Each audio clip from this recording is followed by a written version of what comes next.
Who let you in here? I let myself in. How you doing? I'm really sorry to hear this. Would you like to sit down? Can I get you anything? No, I'm all right. Well, how on earth did this happen? Detroit is a very violent city, isn't it? Yeah, it is. Well, I do hope the police have procured some intelligent leads.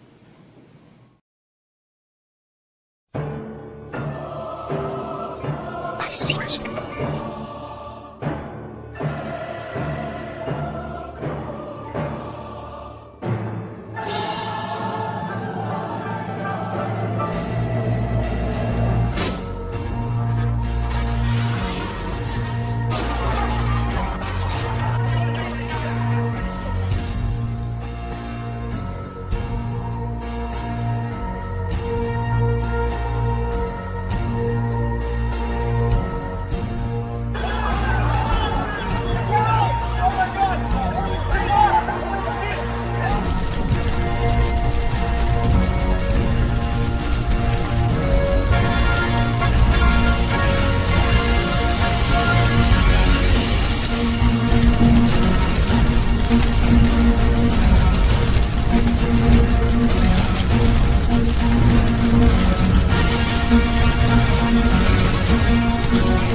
Hello, my fellow human earthly beings, Kafir, Goy, Gaijin. Happy of Color Month, y'all. All right. So, yep, like I said before, I was going to end this series on Eddie Murphy, but I decided that it's quote unquote Black History Month, or really, let's call it what it is, anti-white propaganda month. I figured I'd just revisit this and do this one more thing that was originally what prompted me to do the Eddie Murphy series to begin with, which is the 2024 reboot or remake or whatever you want to call it, or sequel of Beverly Hills Cop. I think it's appropriate with all things considered, and there was just a piece of junk. So, yeah. So the original movie was in 1984. Then there was a sequel 3 years later in '87, Beverly Hills Cop 2. What a brilliant name that is. And then about a decade later, 7 years later, in '94, they came out with yet another sequel. Can you guess what that one was called? Beverly Hills Cop 3. Yep. And for some reason, they waited about 30 years later in 2024 to come out with this garbage. So, as usual, this has been torturous to me, having to watch his movies again. I'm not going to put you through that torture.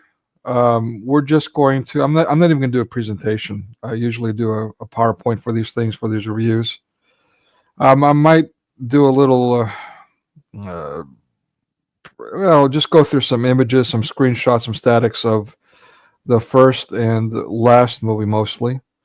But yeah, from there, you get the idea. We'll talk a little bit about the sequels, but yeah. But yeah, it's just much of the same.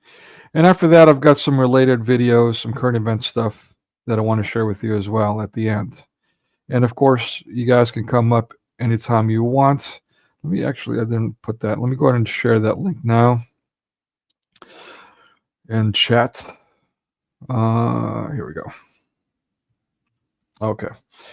Let me do that for you guys in Rumble too. I have to unfortunately do that separately for some odd reason. All right. Okay. So yeah, let's get into this. You know what? Let's start. And I've got this weird thing going on. You know what? Let me show you guys. Can I show you? Too late. I took it off. I'll show you this. I'll show you this part. YouTube is just having a lot of fun with me, and it's just getting old, this odd censorship. So it's taking forever for it to process these videos, and I suspect that's not accidental. Channel content, where is it? Here it goes. Okay. All right, so take a look-see for yourself. I mean, why is this stuff still not processed? Yeah, so I'm waiting for these. This is all from the first movie. I mean, the first one was just, yeah, it was just overwhelming with stuff. I mean, kind of figured after going through the Eddie Murphy series and the process in general of Hollywood and how I thought, again, it was from the mid-20th century and the communist movement that Hollywood really changed, but I was surprised and shocked and dismayed to find out that was actually from onset, from the very beginnings of Hollywood. This type of propaganda had been proliferated. Again, we've focused a lot on Paramount, and from their very first movie, Squaw Man, 1913, a silent film, we saw the whole 9 yards, the paganism, the feminism, all of it. CRT, 1913, over 100 years ago, over a century ago. Very first full feature film. And yeah, the list goes on. So yeah, I mean, just more of the same, you guys. So these are all clips that I've put together from the first one, and they're just not, as you see, they're semi-copyrighted. Okay, so this one's pending. Actually, looks like the other ones are finally processed. Well, I'll take that back. All pending, pending, pending, pending. This is absurd. Yeah, these were approved before, and forever now. I mean, forever. These the processing won't go through.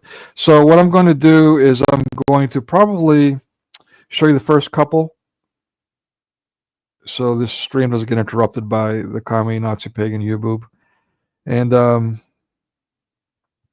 from there, we'll do static images. We'll talk about the first movie, the '84 film, the original, and then the 2024 reboot or sequel, or whatever you want to call it, propaganda piece.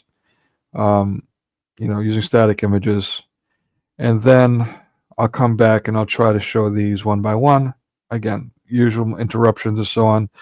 There should be no issue. This is, again, I started this channel non-monetized for educational purposes, and I'm using fair use. I'm not doing anything different than anyone else on YouTube, yet they're censoring me. Those other people, what's different is I'm just speaking facts. Those people are pushing some kind of rhetoric, whether it's pro-Gaza, pro-Zionism, pro-this, pro-that, pro-the other. They're always pushing some kind of deal where I'm just, trying my best to follow Christ and to expose their brainwashing, their generational brainwashing. Anyway, whatever. All right, so let's get to it. Let's do the first clip, number 2. Let me refresh that. And this was the cold start plus some extras. I'll make sure you guys can see it. Yeah, okay, let me put it full screen and check this out. Who let you in here? I let myself in. Okay, so off the bat, we see, let's call it, is this white privilege? Is this black oppression?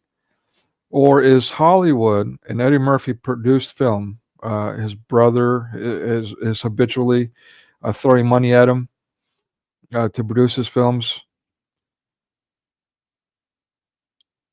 what are they trying to push here? What are they putting in your head in this moment? Again, this is not cherry picking. We see this kind of thing over and over and over again, relentlessly, nonstop, virtually in every movie, regardless of what kind it is. So we see, let's call him King Eddie, walking in into a business office where he's not allowed. It's he's supposed to go through the secretary, but he just zips right through. And he's like, you know what? Here I am. It's your problem. I'm black. I'm not white.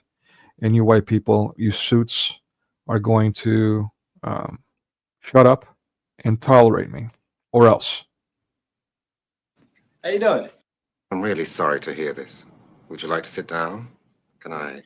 Just so you'll know, there's some cut jumps here that, just to save some time, and issues and whatnot. There's some dialogue that's been cut out, not to be deceptive, just to make sure I'm within fair use and really to spare you guys. Get you anything? No, I'm all right. Well, how on earth? So you see again, we're seeing the guy in his office. Someone's basically breaking and entering, essentially, and he's offering him coffee. What message is this portraying? And we see this over and over again in so many movies. This kind of behavior. On earth did this happen? Detroit is a very violent city, isn't it? Okay, you see the long pause in Eddie Murphy. This line, Detroit is a violent city. That's been since the late 20th century and on been considered a racist statement because Detroit. I don't know what the actual demographics, but it's considered a black city, and therefore saying that it's a criminal is racist. All right, whatever. Yeah, it is. Well, I do hope the police have procured some intelligent leads. Okay. So the stupid police, the incompetent police, at this point, we haven't gotten to how they're evil police, but we'll get to that. I mean, this is Beverly Hills Cop propaganda piece from 1984. But yeah, just the arrogance and what is being put in unsuspecting. Again, this is back in the 80s. I mean, we're coming off the 60s revolution, but in the 80s, things were quite peaceful. People were just, living it up. They're basically, during Reaganomics, he hiked up taxes. Debt went through the roof, but people were living well and became quite complacent. And we're just passively gobbling stuff up. U.S. culture was at a peak in the 80s. There were some declines here and there, but things revved back up with all that commerce flowing. Oh, if you'll forgive me, I really must get back to work. Look, all I want to know is what kind of... Gentlemen, would you please show Mr. Foley to the door? Hey, take it easy. Yo, man, get the fuck off! Oh, my apologies. Rated R, folks. If you got children, please put them in the other room. After all, it's an Eddie Murphy film, so there's going to be a lot of cursing, a lot of foul mouth language. Get off me, man! Get off me! Get the fuck off! Get off! Get the fuck off! So again, what are we witnessing here? More of the same propaganda, all decades ago, generations ago. People being subjected to this over and over again. This idea that a black guy can just walk into any place and do anything, and then when he's thrown out, all of a sudden he's a victim. Oh, man. Yeah. Get the fuck off! You think I'm playing games, man? Hey, I'm fucking somebody else. By the way, this happens all the time, right? Check this out. This happens all the time, doesn't it?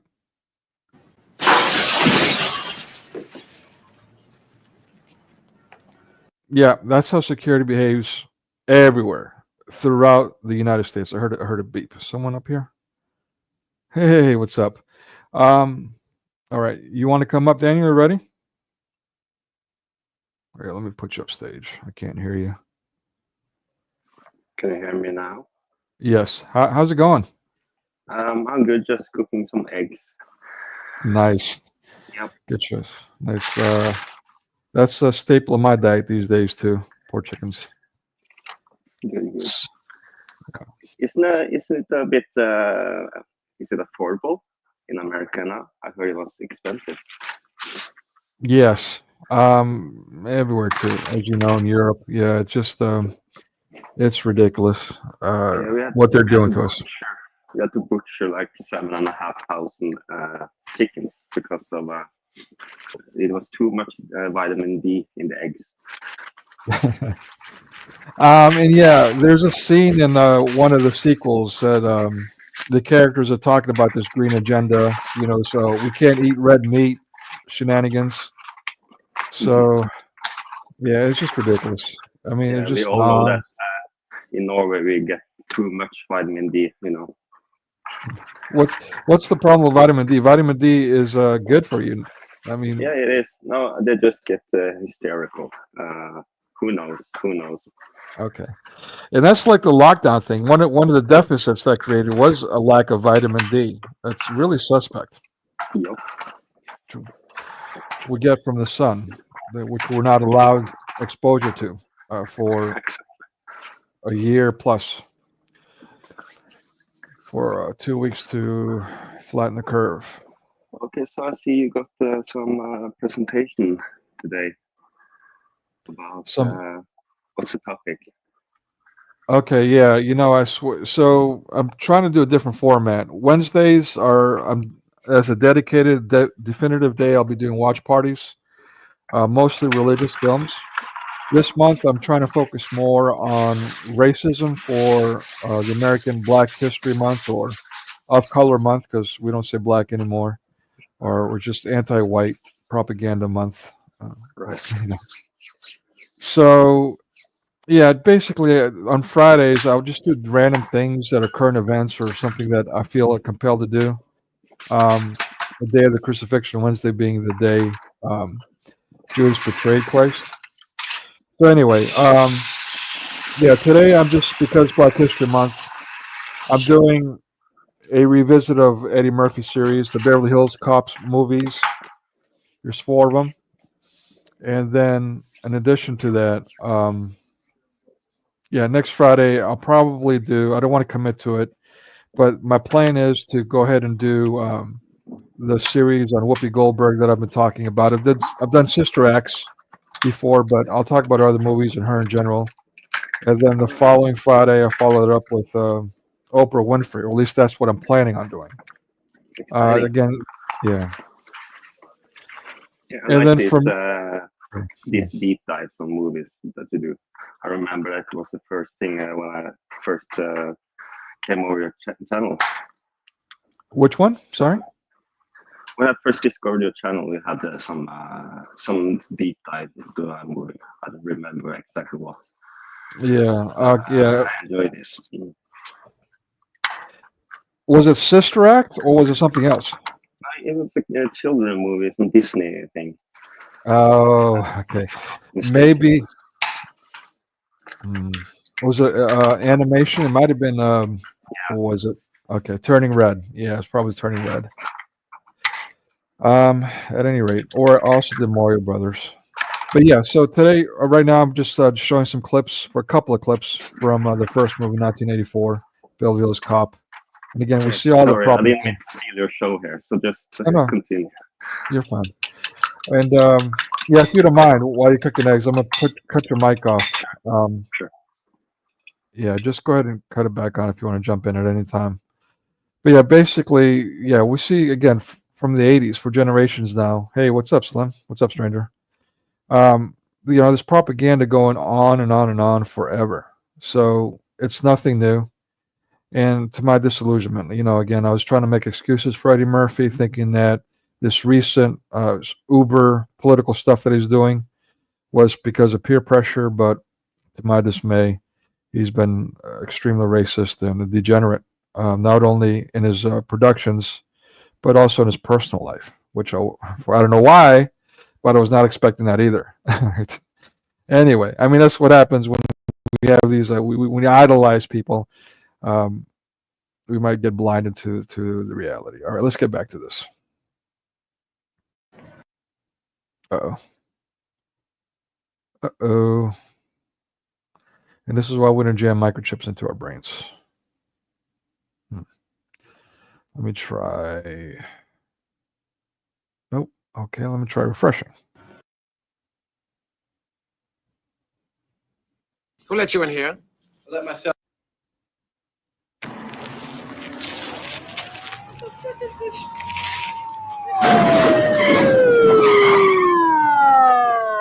you see this shit? I can describe all of them. Please move to the side of the car and put your hands on the hood. Why? What's with you guys? You're Okay, can you get, and when it comes to casting here, can you get somebody that's any more Boy Scout white than this? Two blonde guys, little young guys that are just, kind of pipsqueaky, annoying, just their appearance, and they're coming up on this guy who got thrown out the window and they're ready to arrest him. Who came up with this? Does it get more absurd, more obnoxious, more unrealistic than this? Yet back then we were watching this crap and, give or take, buying into it, eating it up. what he said, sir. Do it right now, please. What kind of shit is this, man? Hold up. Wait a second. You guys are arresting me for getting thrown out of a fucking window? I'm being wrongfully accused. I didn't do anything. I just broke into a guy's office and they threw me out a window, which never happens. And now I'm being arrested for getting thrown out of the window, which also never happens. Oy vey. Got thrown out of a window, man. Gun, partner. Sir, you are under arrest. Okay, look at this brilliant police work, by the way. Again, I'm no cop. I was almost a firefighter, but let's get off on tangents. Look at what's going on here. Where is he pointing this gun? There's people in the background. His partner is right behind him, right behind the perk or the suspect. And look how he's the right to pointing his remain gun. silent. Anything you say can and will be used against you in a court of law. You have the right to have an attorney present during questioning. Yeah, I understand. I mean, this is okay. I don't know what to say. This is beyond. This is nothing real about it. It's absurd. And the right. I know this is bullshit, though, man. I got thrown out of a fucking window. Please get in the. And again, cops don't pull out their guns on unarmed people. And quite the opposite. They unfortunately have to wait to get shot at, as if they're RoboCop and can take bullets, and then shoot back. Now, if a gun is pulled on them, they're allowed to shoot. That makes sense. Or if the people, the public is in danger, they're allowed to terminate the threat. But yeah, this is a completely absurd. Yet people were watching this junk and buying into it. Car. And have done so over and over and over again throughout all these movies that portray this jazz. Yes, sir. Yeah, but tell me, son, what's the charge? Possession of a concealed weapon and disturbing the peace. Disturbing the peace? I got thrown out of a window. What's the fucking charge for getting pushed out of a moving car, huh? Jaywalking? This is bullshit. And this is a really famous line. I don't know how many people have used this very line from this movie. So many, especially black comedians. But yeah, just you see it throughout mass media. Yeah, look at this. So there was commentary. Oops, great. Too many misclicks. There was commentary that followed about, the Beverly Hills and how well they have it, their equipment, they're greatly financed and all this jazz. Yeah, so that's, any thoughts on that? And Slim, feel free to come up. Anybody else in chat? The link's in the description. Come on up. And let's hear your experiences, your feedback about this kind of thing. I personally have been harassed by police a lot, different occasions. Not to get up on too many tangents. Maybe we could talk about that later. But yeah, the rhetoric is just absolute nonsense all around. All right, so let me just show you guys the next clip. Let's get into the next one.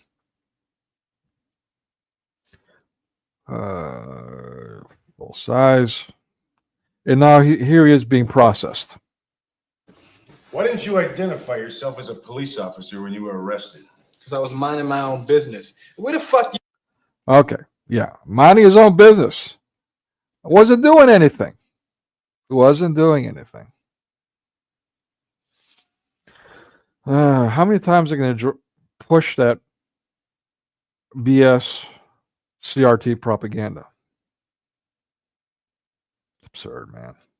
You guys get off on arresting somebody for getting thrown out of a window. We have 6 witnesses that say you broke in and started tearing up the place, then jumped out the window.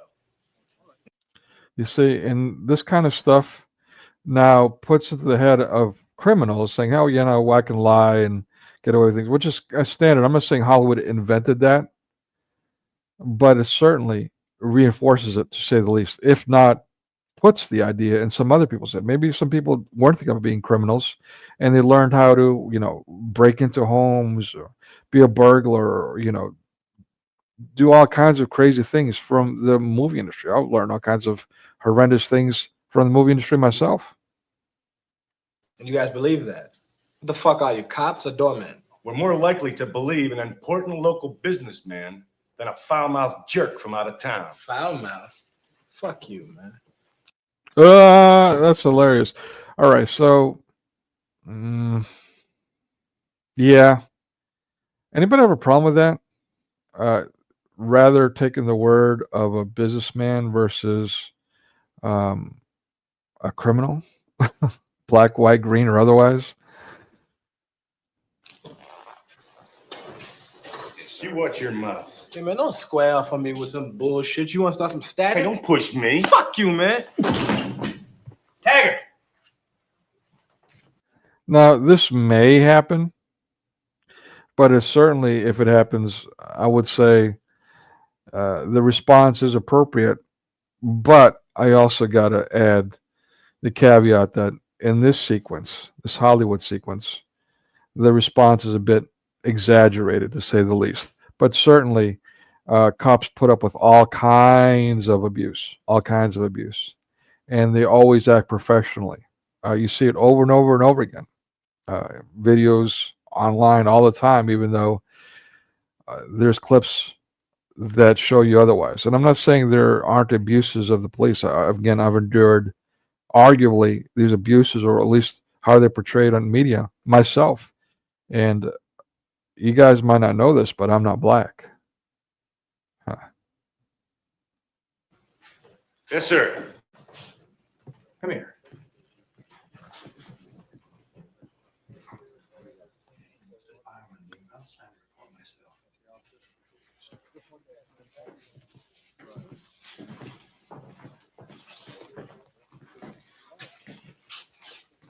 Sir, I apologize for striking you. I have no excuse. Okay, so what is he going to do next? Is he going to take a knee, kiss his feet, wash his feet? What's the next step? Come on, man. Come on, man. Forget about it. Detective Foley, I'm Lieutenant Bogomil of the Beverly Hills Police Department. Do you wish to file charges against Sergeant Taggart? This is some kind of joke, right? Do you wish to file charges against this officer for assault? Look, where I'm from, cops don't file charges against other cops. No, I don't want to do that. Yeah, so where he's from, is he referencing Detroit, predominantly black Detroit? Is he referencing Africa, where his ancestors are from? Or just in general, cops in America don't really, file charges or push around other cops. But then again, they do. When they get out of line, as you saw here in the procedure, there are penalties to be paid. They will get I don't know about traffic violation. I honestly don't know about that. I don't want to assume. But yeah, when they do criminal activity, that they will get busted for it, generally speaking. This is, I mean, what was the character's name? I think it's Frank Serpico. There was a movie from the 70s with based on a true story of a New York cop who was dealing with dirty cops in his precinct and almost got killed because he was trying to expose them. And he had to, change departments and this, that, and the other. But the point is that, yes, there were corrupt cops, but what isn't discussed in mass media is how that is addressed. Even in their worst case scenarios, that situation is getting addressed. All I got to say to that. There you go. There you go. So there you go. Yeah. Well, in Beverly Hills, we go strictly by the book. Now, why didn't you inform us when you came to town? Okay, so Beverly Hills goes strictly by the book. They keep emphasizing that throughout this movie. And even in the sequels, give or take, for the most part anyway. I'm fascinated by that. Why this production wants to drive the point home that Beverly Hills, above all other precincts, they follow the book to the T. It intrigues me, especially when you look at LA at large and how the LA Police Department is portrayed specifically. Home or Mecca of Hollywood. All right, so I've got other clips. Again, I'm not 100% certain whether or not I should share them at this point. At this point, I think I'd rather just go ahead and go to the static images. And let's talk about some of these things that stand out, starting with the first film. We'll talk briefly about the two sequels in the middle, but the first and last thing is what we're going to look at. So let me make sure I can. Let's see how I'm going to do this. In retrospect, I should have done a presentation. I just didn't want to be too boring. All right, so let me share this. Hopefully this is going to work. Stop. I guess I got to stop sharing. 1,000 clicks. Sorry, guys. Of course. Okay. Put on stage. Where's it at? There it is. Okay, here we go. Hopefully this should work. Let me see. Let me give it a test run. Yep. Okay, good. We're good. All right. So this is, again, a 1984 film. This is how the movie starts. It starts with a sequence of Detroit and different cultural aspects of Detroit, showing you how it's pretty run down, but pretty, let's say, festive. It's interesting. I like this kind of sequences. It's very common with these Eddie Murphy movies, including one of my favorites, Trading Places. So here we see a couple. Well, first of all, the guy on the right here is Eddie Murphy, and then he's dealing with a couple of guys.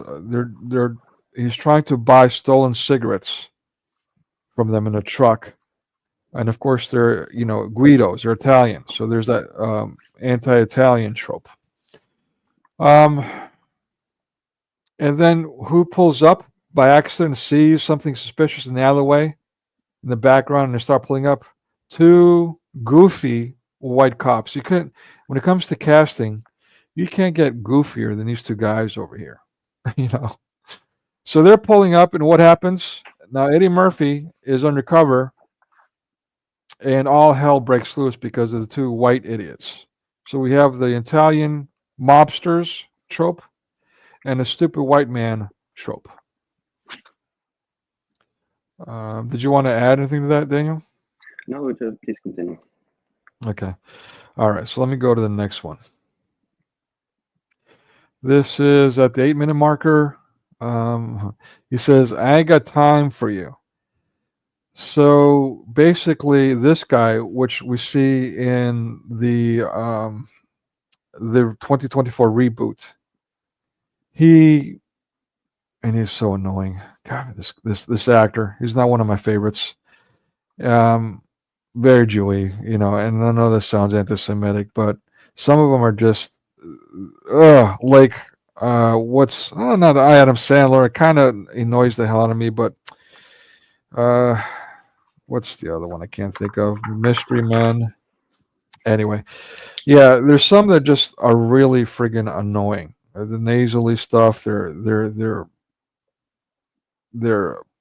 appearance, the way they behave. Anyway, so yeah, so basically he's portraying the the yes man, the suck up in a department, and he's badgering Eddie Murphy here. You do this, did you do that? And he's following him around. All right, so yeah, yet another trope. At the 10-minute marker, okay. So this is a weird line in writing. The guy on the left, he's the chief of police. Okay, and there's some CRT stuff going there. Not that I have an issue with black people in leadership, but I'm just pointing out how the rhetoric in the 21st century is that black people have no position of power, when that's not a lie. But not only that, throughout all these movies, they've been portrayed as power, yet in the 21st century, we're somehow getting all these, quote, firsts, end quote. Somehow they're all the first, even though this has been going on for nearly a century now, really. I mean, we saw Step and Fitch It in one of the recent movie watch parties that we did, which was, again, we said how he's a multimillionaire from the late 1920s on. So what are they even talking about? Yet people buy this stuff because that's all you're allowed to hear on mass media. People, again, like me, get censored, get silenced, while the propaganda gets pushed and promoted, algorithms and the whatnots. It's a beyond clown world. It's beyond upside down world. It's diabolical. It's sinister. So yeah. So this police chief says, oh, okay. Says, yeah, the commissioner or whatever, the mayor, chewed out his ass for whatever, a long time. He's yelling at Eddie Murphy. And Eddie Murphy in response says, boss, the chief ain't chew it all out. You still got a little ass left. I mean, and I'm not doing any justice here. You should watch the sequence. But Eddie Murphy, throughout this movie and throughout the movies that he does, he just loves to do this tranny stuff, this very gay acting sequences over and over and over and over again. There's a reason for that. All right, moving on. Speaking of which, this guy is not portrayed as gay, but this is just his natural stance. It just so happened I captured it. I just want to point that out. But yeah, we see that in Hollywood. The casting and all that is very suspect. The male actors tend to swing both ways, and so it's just a cesspool of debauchery. Long story short, degeneracy. All right, so at the 13-minute marker, we see ad placements for Kellogg's and the whatnots. In Deutschmarks, this whole stock market thing, the stock market and becoming filthy rich, the American dream, that kind of thing. We see that over and over and over again. At the 14-minute marker, they're in a bar, and I may be pushing it here, but he's saying, "I've got a great idea. Let's steal a car." And this is his buddy from California, but when they grew up in Detroit together, and they're both criminals together, and Eddie Murphy became a cop and repented. This guy was in prison, got out of prison. He didn't tell on Eddie Murphy.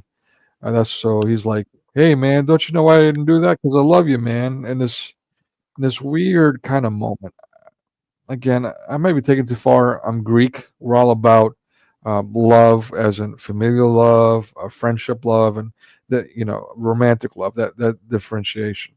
So I get it, but that being said, this is a context thing that I'm addressing here. It's Hollywood. It's habitual, and it's a bit suspect, to say the least. And I'm pointing out the subtle stuff. I'm pointing out the overt, obnoxious stuff, especially these days. All right. At the but again, even from the 20th century on, it got quite obnoxious, overt, belligerent. At the 17-minute marker, so this is the guy on the left who's another character who's a pretty much typecast. He always plays the criminal, the slimy criminal that you don't want to see. And then we got the uber white guy as his backup. Doesn't I don't even think he has a speaking part in there. He's going to represent the uber white person. The Northern European guy. It's kind of interesting. And so yeah, they just show up and they do this horrendous act of violence. They whack Eddie Murphy, the black guy, in the head, and then they kill the Guido in assassination style, very cold-blooded, very two-faced. It's just a very disturbing scene. I've watched it several times, to be honest with you, because I love this movie. But even watching it now, and being scarred from it, watching it, even now it still bothers me when I watch it. At the 18-minute marker, I didn't just walk into this town off the cotton fields. Yeah, that's... Huh? What kind of line is that? All right, fine, I'll buy it. But obviously, CRT rhetoric here. At the 20-minute marker, sorry, this white slight trope was quite popular. These days, we didn't even think of it that way. We didn't even conceptualize it. We were so far gone and evolved or devolved from that, digressed from that, degenerated. That is just a standard. And if you say, don't be slutty, or, I mean, yeah, you can say men are pigs. That is expected. But when you call a woman a tramp, promiscuous, even promiscuous is frowned upon. I think that's quite disturbing, especially for us Christians. If we still fear rebuking debauchery, degeneracy, sexual deviancy, are we being Christian? And I don't want to get off on a tangent, but I'm just that really prompts me. It brings to mind the whole rhetoric, the faith alone, and the anti-God's law routine. And this is what it leads to, the new norm, and we're suffering. That's what we're suffering from in the 21st century. The fruits of. Oh, by the way, of course, and this is very, very common, standard, typical Hollywood, the cuckold mold. The man in the driver's seat and his girl is like, salivating over every other guy, especially Eddie Murphy in this case. So getting into the jungle fever bit, whatever, to each their own. That's on them. But that's one thing. It's another to habitually promote it. Every man, okay, yeah, I'm not saying cuckolds don't exist, but why is Hollywood always portraying that relentlessly, nonstop? At the 22-minute marker, don't you think I know what's going on here, miss? Guys, what do you think he's going to say next? So this is Eddie Murphy going into an establishment, again, throwing his weight around as a black king.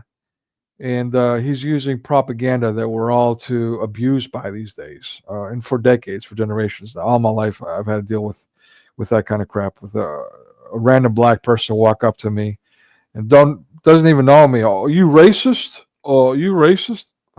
Yeah. I mean, yeah, at work, I had to put up with that and pretty much got fired. I got chased off because my response was, "Get out of my face, you racist hypocrite." Not explicitly, but implicitly. And she saw that she couldn't get away with her typical, pushing her black card around with me. And so she got into everyone's ear and pit everyone against me. I even got, at that job, the assistant manager had just got hired around the same time I did. And she was, sexually, what do you call it? Not assaulting me, but pretty much virtually that too. She literally cornered me physically, putting her hands in with me in the corner, and I had to literally slide out. And this was a woman that, sexual harassment, to say the least, if not sexual abuse. And this was a woman that, by the way, was doing that to other people that were working there, and she hadn't been there very long. I was there at that point for a month, give or take. But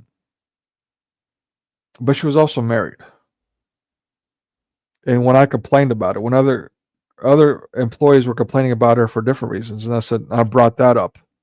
Suddenly, I became public enemy. So yeah, he's playing his race card here. Standard Hollywood, they're promoting that. They push that. They put that in the heads of all these black people for several decades now, for just several generations, and that's why we got these retarded, racist, hypocritical blacks going around, being the BLM militants. And BLM needs to be outlawed. I don't understand why, in his first term, the Donald outlawed Antifa, but not BLM, while they were, devastating the entire United States.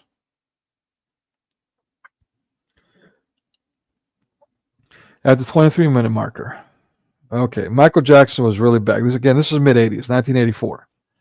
So the Michael Jackson thing was quite popular. I even did for a talent show, Michael Jackson / Elvis routine. Michael Jackson look and song with some Elvis Presley look and song with some Michael Jackson dancing. So whatever. But what I find intriguing is that in '84 he did a movie making fun of this. But when you watch his very famous '80s Delirious stand-up, he's wearing that very outfit that the guy on the right is. He doesn't have the Masonic V's on it, but yeah, he's still wearing that red leather outfit in that routine. Okay. He's also wearing a purple glove in Delirious, like Michael Jackson. At the 23-minute marker, there's this artwork. Look, check out the artwork in the background. And there's more of it. I've got a couple of screenshots. I didn't get all of it. Why subject everyone to this psychosis, this dark evil. But what's going on here, man? Is that trans? That doll? Exactly.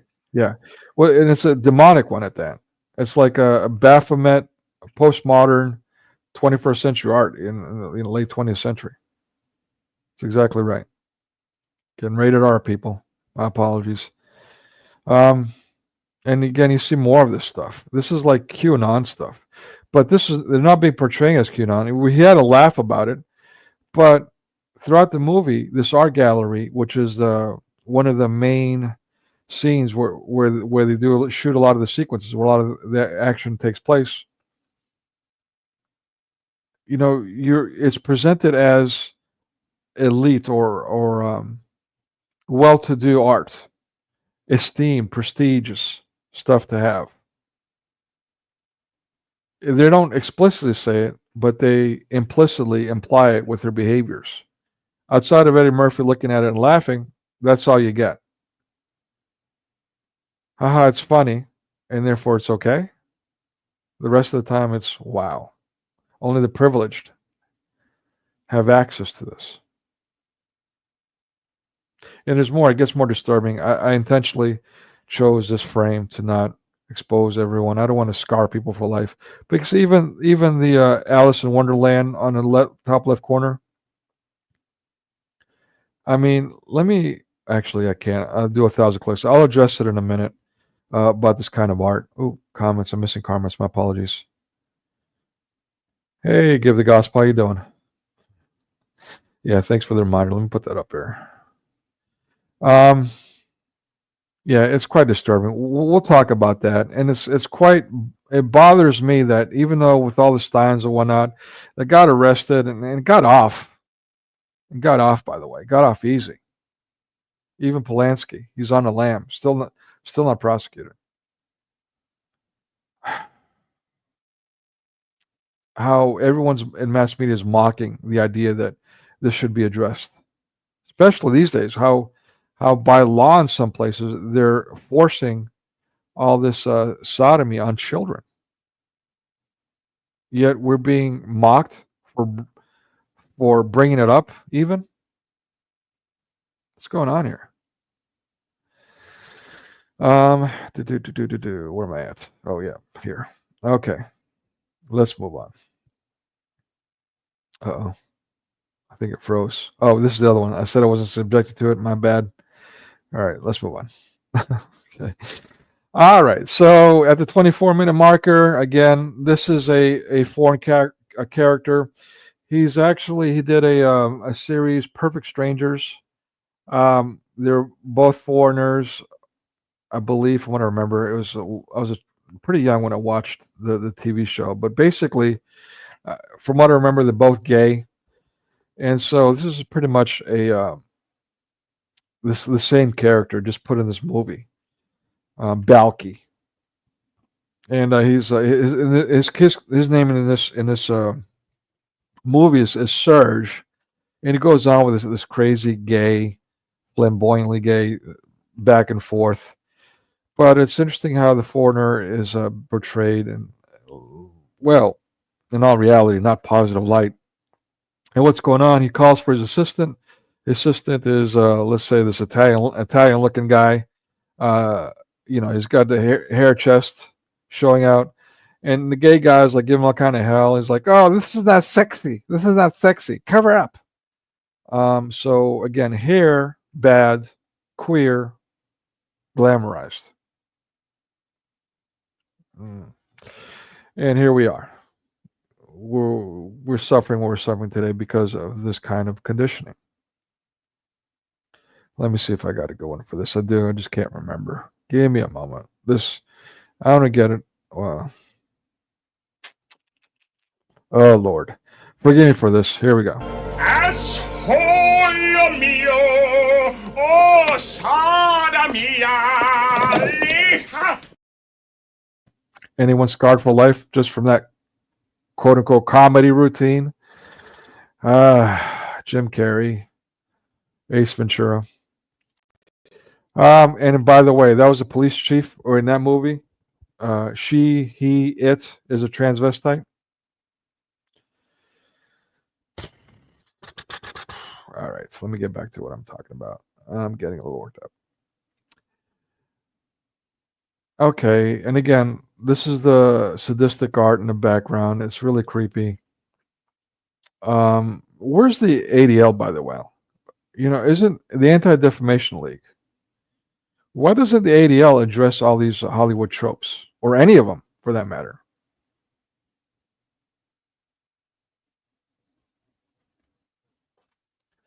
What is the ADL for? Isn't it Anti-Defamation League? Why doesn't it address any defamation? All it does is protect Jewish criminal behavior, from what I've seen. So, is it Anti-Defamation League or is it Jewish Supremacy League? I'm sorry, but I mean, it's just judging by their fruits. I'm quite sick of it.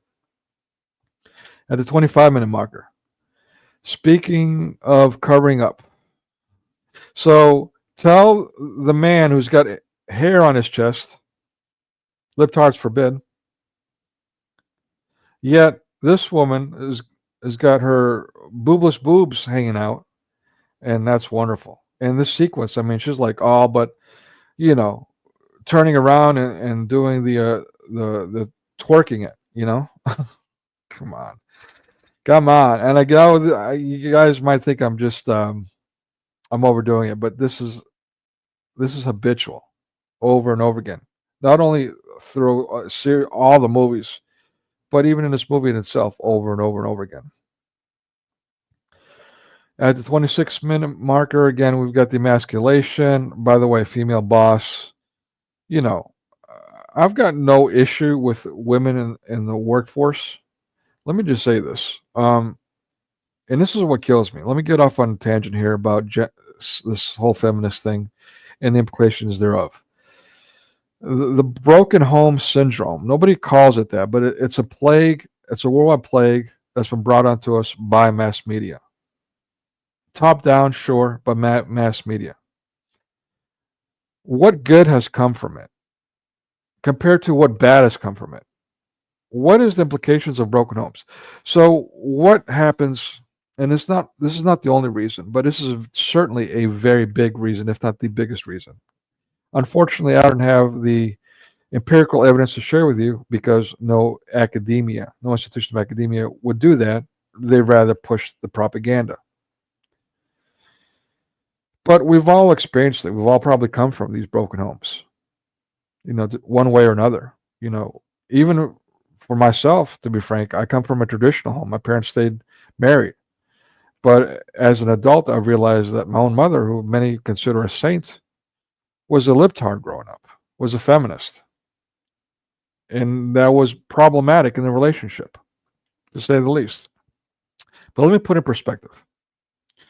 What am I complaining about here? The complaint is that women were not allowed in the workforce. But you hear from other people, the reality is women did not want to be in the workforce. Women did not want to vote, and that they were given an opportunity to vote in the early 20th century, and they refused because when you register to vote, you have to also do the court duty and all that other stuff, and they didn't want to do that. Back then, they wanted to be at home taking care of the family, just like many women do. Maybe not these days. These days, they're conditioned to be all princesses and all Wonder Women, beating up men and ruling the world. So what happens? Mid-20th century, women get into the work field, especially during World War II, where all the men are abroad killing each other in this depopulation agenda. And so now women are employed. And by Disney, women were employed early on. Walt Disney, I mean, he was slave driving them, having them hand paint each film slide by hand for his animations, paying him nothing. And he is Jewish. Who knows what else he was doing with these women, these married women? Who knows? It's Hollywood after all. It's Disney after all. What else needs to be said there? So yeah, the women enter the workforce. Okay. Men come back home from war. Now, the job market is naturally flooded. Recession. Okay, that's one thing. But what is recession, by the way? When a man has problems bringing home the bread, is the wife going to be happy about it? That's a question for you to ponder and to answer for yourselves, if not in chat. Is the woman going to be happy if a man can earn a living and provide? Oh, is it Valentine's? Oh, I'm sorry. I didn't even realize it was Valentine's Day. See how wretched I am. Happy Valentine's Day, D, and everyone. Sorry, guys. Oy vey. I'm so fixated on Black History Month. I'm sorry. Did I cut you off, Daniel? Were you saying something? I just answered you. I don't think they're very happy. Yeah, very happy. Yeah, no, they're not. Even in the 21st century, where it's been now generations where women have been bread earners themselves, and all these things. They don't want a man who's a quote unquote deadbeat, who's who they are more powerful than or earn more money. They're turned off by that. So yeah, it's a problem all around. But here's the issue that I want to address that I don't really hear many address, if not any. And that's this rhetoric that, we're not allowed, we should be allowed in the workforce. And then when they get in the workforce, who's taking care of the children? Who's taking care of the family? Well, I know people are screaming right now, well, the man. Why isn't the man doing anything? Why is the lazy man not doing anything? I'm sorry, the lazy man? The lazy man, if it wasn't for unions, was working 100 hours a week for peanuts? How is that lazy? Number one. Number two, you're welcome for, paying the light bill, making sure you don't starve to death, protecting you from evil. You're welcome. But all right. So the man, let's break everything up in half. Is that what happens? We now divide all the tasks in half the income, half the jobs at home and responsibilities for children. Does it all go down 50-50? And let's say it does. Let's say that does happen theoretically, or let's say how somehow that actually comes to fruition. Let's grant that, even though that's not the reality. Let's grant it. Is now the woman happy that now 50-50, she's got to do a full-time job, yet she's still got to do half the duties, taking care of the children, the home, herself, her husband, right? I hope. I hope she's got in her mind to take care of her husband and her children. Is she happy doing all that? 21st century. Is she happy doing all that? The answer is a very loud no. No, we're abused. We got to do everything. Isn't it? They're saying the same thing, even though they got everything that they've been screaming for or been made to scream for by mass media. They're still complaining. Got everything that they've been crying about wanting to have, and now they're still complaining. And who are they hating on? Per their conditioning, the man yet again. It's still somehow the man's fault. Oh, by the way, what else is happening while all that's going on? The man also has got to still do his full-time job. So now got to run home, take care of the children, put on his fake boobies so he can breastfeed the babies. Right? Crying out loud. I just want to add a little thing. And let me drive this point home. And after all that, now he still has to listen to his wife bitch at him for being incompetent and worthless. I'm sorry. Go ahead, Daniel. So I have grandmothers and great grandmothers not alive today, but I never once heard them ever complain about some feminist stuff or about man or when they were young or whatever. And it's quite the contrary, actually. It's the other way around. I mean, they complain about today's society that is going to, where. So it doesn't go. What's the deal here? Like they complain more with more freedoms. That doesn't make sense to me. Yeah, and again, I am blaming mass media. It is mass media conditioning. When you talk to people, like you said yourself, older people, you hear the exact opposite of what mass media is pushing. We even see examples to this day of older couples, the ones that are still alive, if you see them in public, quite happy together. Compared to the younger generation that they didn't even want to get into a relationship anymore. Things are so toxic. They'd rather do it online on your friends only, and junk like that. It's insane. It's beyond any heavy metal magazine I read in the late 20th century. Yeah, it's kind of ironic how the same people that advocated for women's rights and sexual freedom, their own children are now monetizing their bodies online. So it's sad, but also a little humoristic. I wish I could find humor, but as an online teacher, and I deal with little children, and I see very bad behaviors, I have to endure it because I'm walking a fine line of trying to stay alive and therefore not want to lose my client to making sure these children learn that this behavior is inappropriate. So it's a very, I mean, I wish I could laugh about it, but to say it's a massive problem is an understatement, and it's gone to a place where it's never been before. It's not that we didn't have bad behaviors when we were young. We did. But those were outliers. Those were behaviors that, one, we rarely engaged. Two, it was difficult to engage to begin with because it was frowned upon by society. But three, if we still managed to do it, despite all that, we felt bad about it because we knew our behavior was bad. Stark difference from that and what's going on these days.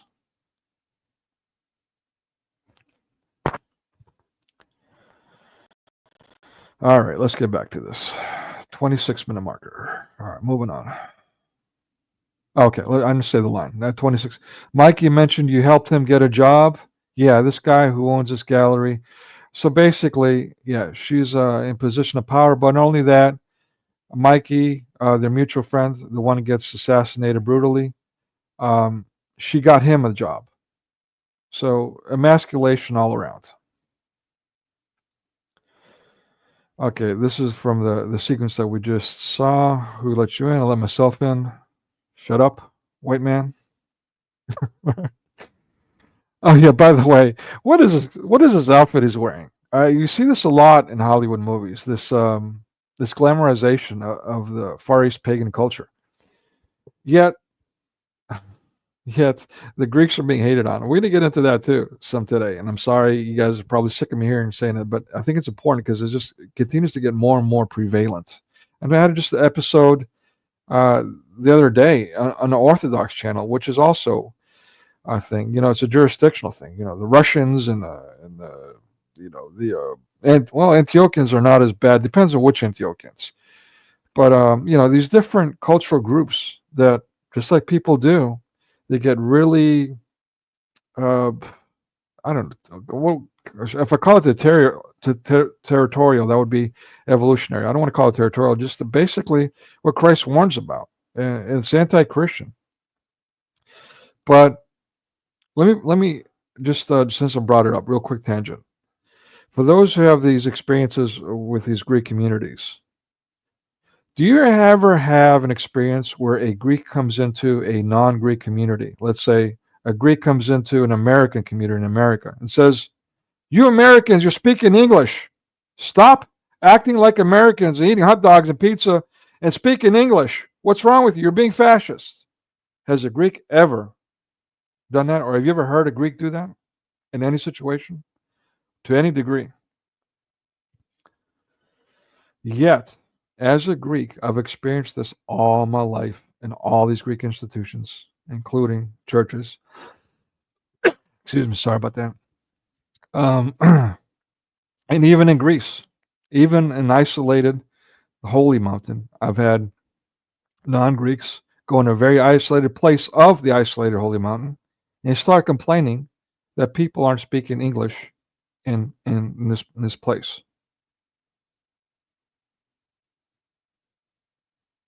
And on top of that, they want to complain about the Greeks and the Greek parishes being a little defensive, guarded when someone unknown comes into the community. Why? Because every time they come and say, "Well, why are you guys being Greek?" Anyway, all right, enough of that tangent. My apologies. All right. So, yeah, so again, Far East pagan culture, glamorized, Christian culture, undermined even in Christian circles. At the 29-minute marker, a wrongful arrest. You saw that in the sequence, and I can't help but laugh. I mean, the movie production value, the acting is not so great in a lot of places, including Eddie Murphy's. And the writing, as I've been pointing out, is just really, really weak. It's bad. That being said, it's a pretty funny movie. It's entertaining. It's a classic for a reason. It's entertaining. It's funny, but I'm not going to promote it. I'm just going to give it its due and move on. At the 47-minute marker, this is another phenomenon that I want to talk about for a minute. And this is relevant to things that I've seen online, what I'm calling online cults, when I'm trying to warn people about that. Because automatically we assume people are an authority figure. And when we assume anyone in any scenario is an authority figure, we'll believe anything they say. It's extremely problematic in this online world that we've all been forced on, by the way, since the lockdown. So when I was younger, I made a friend, or an older guy befriended me. Very questionable. I always suspected that he might be gay, even though he was with women. He might have been one of those guys that swung in both directions. Who knows why he befriended me? And by the way, I was a teenager back then, and he was also taking me to strip joints. Now, yes, I was getting into strip joints back then. Please forgive me. Not only for for being sinful, but by the way, I was breaking the law. I looked older back then, so. But this sketch character was living with a couple of women. He was saying that he had cancer and he was dying. And for whatever reason, he was coming to my place of work. I was working third shift back then at this place. And that's where I met him. The women that he was living with worked at that place as well. And he had introduced me to, I'm not going to tell you the book because I don't want to spread it. But he introduced me to a book on how to manipulate people. It's a strategy. It's a strategy that I've been made aware of, and I've even caught people that are aware of it and have used it. Some people know about it. I'm not going to mention the strategy, but basically there's something that you can do that deeply psychologically, subliminally manipulates people, gets them to get comfortable around you, and then you can start dictating what they say and do.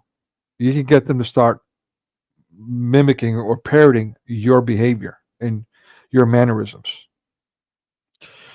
So this same man was also bragging to me about what some other person called the drive-through method. Basically, you can go into pretty much any scenario. I'm not saying you're going to get away with this, but the odds are pretty good that you can go into a scenario pretending to be a certain person, and people will believe you, especially if you throw your weight around, if you have some kind of leverage. People usually are just passive. They don't question things. Same thing with getting into a place you're not supposed to get into. You can walk right on through, and in a place that's not like we saw in this movie, time and again, actually. I mean, he does this over and over and over again. He's displaying this manipulation, this lie that, hey, you know what? If I pretend to be an authority figure, people will believe me, and they'll step to it. They'll start doing what I tell them to do. And it's not just in this movie. This man who did it, by the way, he was lying about having cancer. He was lying to those women. He lied to a business, a corporate business, about being some kind of, just like Eddie Murphy, being some kind of authority management, the regional manager team, and walking around and just for fun, him and his friends walking around and getting people to do all kinds of stupid things, getting a free meal, and having a good laugh. I mean, it's not the greatest crime, but it's pretty alarming. So I'm saying that I'm using this opportunity to warn you guys just how much influence these WWW circles may have on you, and whether or not they're authorities of they're authority figures that, even if they're credited, even if what their credentials are saying are true, does that mean that everything they say is gold? I mean, especially some of them are using wiki, and yet they're pawning themselves off, throwing off these crazy theories that, I mean, if you just stop and think about what they're saying, it's like, whoa, what are you even talking about? I'll do that. I'll get more into depth into that in the future. I was going to do it next week, but I think I'll wait till next month. I want to focus on Black History Month this month, so I might change this coming Wednesday's watch party. And I'll put up a list, by the way, about a half dozen movies that you guys can choose from for Black History Month on Wednesdays and Fridays. I'll try to do the things that I just talked about. And then beginning of next month, March, I'll get to that and other things. I'll move on. All right, let's go on to the next thing. At the 48-minute marker, okay, here's our green agenda line. Again, this has been going on forever and ever in Hollywood, mass media. 5 pounds of undigested red meat in his bowels. Well, you eat a lot of red meat. And later he tells them, hey, you shouldn't be drinking coffee, which, by the way, that I agree with. But one of the least talked about drugs is caffeine, coffee. All right. So, yeah, don't eat red meat. The butchering of the cows by farmers were complaining. Some farmers were complaining about that during a lockdown. They were being forced to do that. Again, recently, the chickens, and speaking of expensive eggs, being forced to butcher chickens, being paid to slaughter chickens. For what? It's a sinister world out there, and we need to be smarter, and we need to learn how to start saying no and stop pushing back. It's not going to get better if we continue to conform and be their militants. Have we not learned anything from the lockdown? At the 50-minute marker, okay, and they're saying JC. How many times do these movies say JC, GD, on and on? And Hollywood wants to claim that they have censorship. There's even a movie that specifically claimed that you can't say JC in movies. Well, that's all you hear. And you hear it in a wrong, blasphemous way. If they're praising Jesus, I'll be all for it. But instead, they're in a Pavlovian fashion associating it with something bad, and it's obnoxious and horrendous. And standard Hollywood. At the 51-minute marker, you had another strip club scene. How many strip clubs, speaking of strip clubs? And that's, by the way, was undoubtedly why I was intrigued by strip clubs, because I've seen them so many times by that point in my life, as an adolescent even. in movies. And so when I had the opportunity, looking older, and I had an in, by the way, I got to know a lot of club people working at the third shift job. And so I even got the VIP membership to a strip club. I mean, what's a young buck going to do? I'm not excusing that behavior. I'm just saying what the root of that was. I'm not trying to pawn off my responsibility. I'm a young, influential kid. The reality was I was influenced to go in places which, at first was like, wow, is this really happening? And then after the first couple of times, I was actually just going there because I could get away with it, one. Two, I was enjoying the music. I mean, three, just so I was feeling bad for the strippers. I mean, I wanted to rescue these women from this horrific life they were living. And you might not believe that, but it's true. It's true. All right. At the, 1 hour and 3 minute marker. Again, Eddie Murphy loves his trans roles, his acting gay roles, even other actors acting gay in his movies, but he really does it. At the very least, he's always puckering his lips in a flamboyant way or something. Why? Why is my question. But arguably, most importantly, what are the implications of that? What impact does that have on us? On our children? At the 1 hour 10 minute marker, lower your voice for C's sake. What? Can the guy hear me through the wall? Yes, he can, everyone says. So basically now the police chief is getting chewed out by, I guess, the mayor. And yeah, this mayor guy, this authority figure is being associated with Christ. It's a really awkward scene. Again, I don't appreciate the blasphemy here, the breaking of the 10 Commandments, by the way. At the 1 hour and 14 minute marker, I'm starting to think that everybody in the GD town is a robot. Isn't that ironic? Well, I mean, they say that even a broken clock is correct twice a day. And there you go. I mean, everyone in LA is a robot? Am I right or am I right or am I right? Right. Yeah, absolutely. It's quite ironic that he got that right. Or maybe not so ironic, who knows. All right. At the 1 hour and 19 minute marker, sorry. Again, so now at this point, it's near the end of the movie. This guy who's basically the trope for he's comic relief. He's a dumb white guy, the goofy guy, the incompetent guy. He's mocked throughout the movie. They're all incompetent and goofy. Even the one alpha male gets quickly emasculated by the race card at the very beginning, as we saw. So, and even the police chief, who was an authority figure, also gets his butt chewed out, as we just saw, by the mayor, who is associated with Christ, whatever that's supposed to mean. So now we've got this guy. Eddie Murphy's being chased out of town. And so he's like, no, we've got to check this one thing out. And he agrees. And now he's watching Eddie Murphy get abducted. He's watching the female friend that we saw from the art museum also get abducted. And he's doing nothing. He's scared to do something. And the whole time we're watching sequence after sequence, we're just sitting there watching and not even calling for backup. I mean, the portrayal of police here in the Beverly Hills Cop movies. What else needs to be said? And this, by the way, is before the Rodney King incident. We had a couple of these Beverly Hills Cop movies, amongst other things. I mean, again, the 60s was all about, power to the people, quote unquote, the people, or black power, the communist movement, the tear America down, therefore destroy the police, the Weather Underground, the Weathermen, and on and on. So, yeah, obviously there was influence there too, but I still got to wonder, again, with lines being used from these movies, how much influence they've had on our mindsets and culture, even worldwide. Oh yeah, by the way.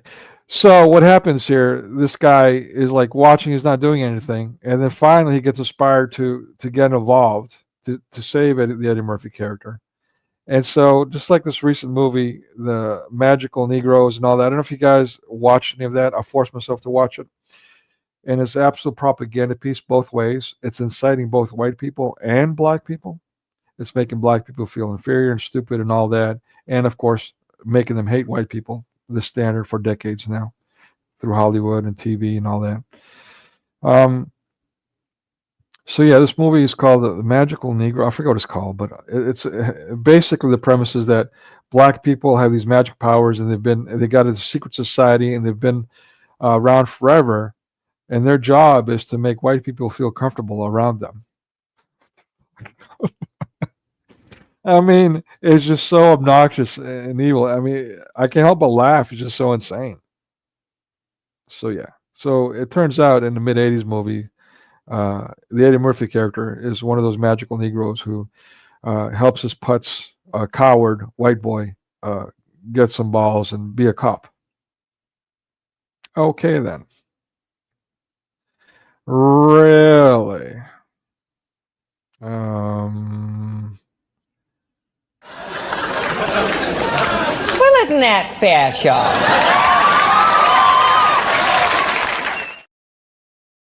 Yeah. All right. So at the 1 hour 40-minute marker, the movie's wrapping up. He's at the very expensive hotel. By the way, Eddie Murphy character, he's stealing stuff and breaking into stuff throughout the entire movie, and it's cool. That's okay.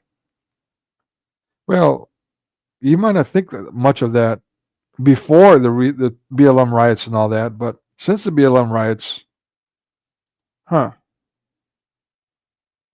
And of course, the cops take it. Everyone gets their share of his stolen goods. Lord have mercy. All right, that's the last slide from this one. Let me go to stop sharing. Anyone have any comments about any of that mess? Wow. Yeah. Yeah, no, I think this is very. I think hope that more people will wake up to the programming. Like some casual consumers, you might call them, maybe don't think about this. Yeah. I think they should be cognizant of what they consume because you and me both have some background in media, so we know the techniques and methods and linguistics that they use to invoke feelings, about certain people or the tropes. And when you repeat this stuff, it gets normalized, and that will cultivate sentiments and associations to those groups or people or places. There's nothing inherently scary about clowns or nuns, but they are often pictured like that in movies and media. And that Yep. develops like certain sentiments, and people might think like, what's so dangerous about that? Well, it makes you have a certain expect certain behaviors from people. It develops like expectancy bias. So, and that could be compared to like a placebo. Most people know what placebo is. It's like you can take a sugar pill, and if you believe it will do something, it will make that symptom appear in your body and head. And the same thing is with expectancy bias. So if you expect a certain person to behave a certain way, eventually that that person will behave like that, and you will be more, yeah, ready for that or make that happen, even if they're not really like that. And I can see that. I spoke to a friend of mine. We saw a movie called The Substance. That was really good. You should really watch that movie if you haven't. Anyways, we're in the cinema and we watched like the opening ads, and I'm pretty sure it's the same over in America, but in Norway, like every time there's a family or any group of people, the stupid person is always the husband. He's always the clown, the joker, the stupid fool, all the time, and it's a bit tiring to to see it. I don't watch TV anymore, so I don't see that much ads. But when I do, it's so glaring apparent that it's almost a joke for me. That's why I don't consume any modern movies anymore. It's just too apparent. So yeah. Yeah, so no, I just to completely. bring that home, like to the people, like they might think that you're reaching here, like big conspiracy and all that. But I get that a lot.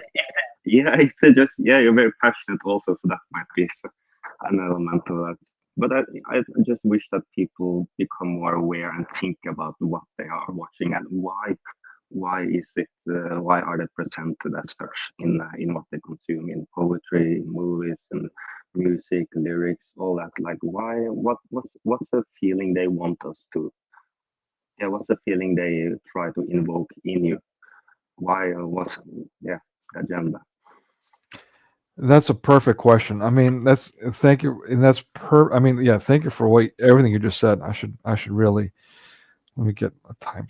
I should timestamp that and put that in a short or something or video in itself because that was perfectly said. Very well expressed. I could maybe say it a little better, but yeah, it's very apparent at least today in the modern world. Like since we have Black History Month, I think.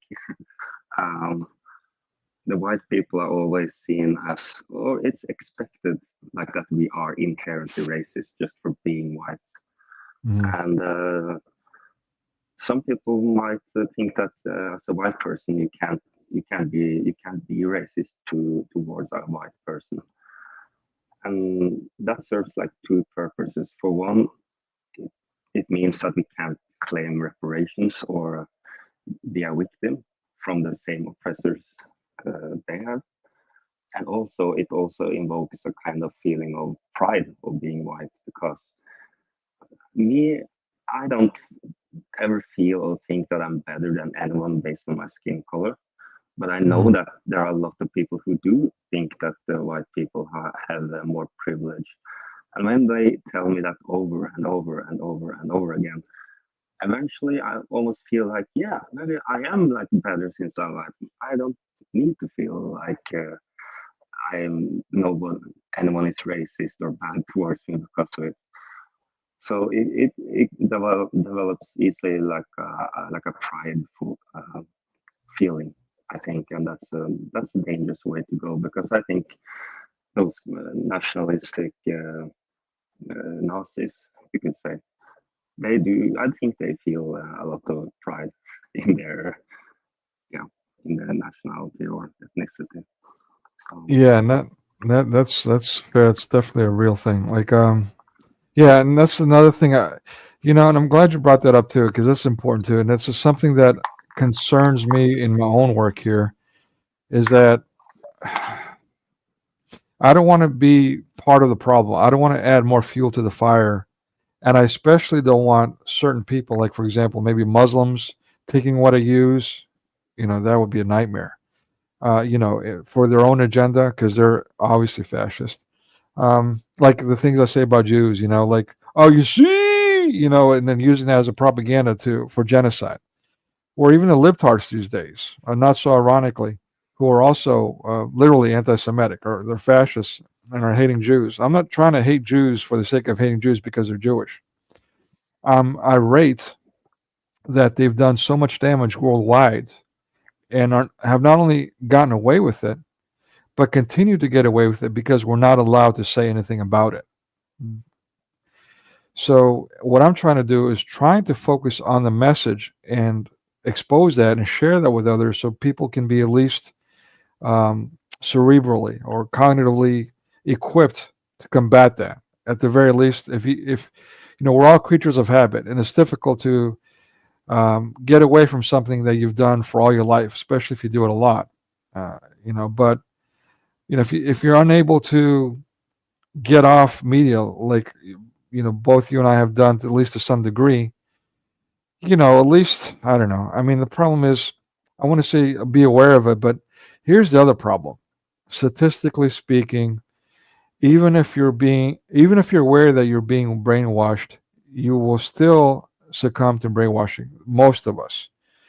So that's still a problem. The best thing to do is to cut off. You know, I mean, I want people's support. I want, I want to see people here, but enough about me already. You know?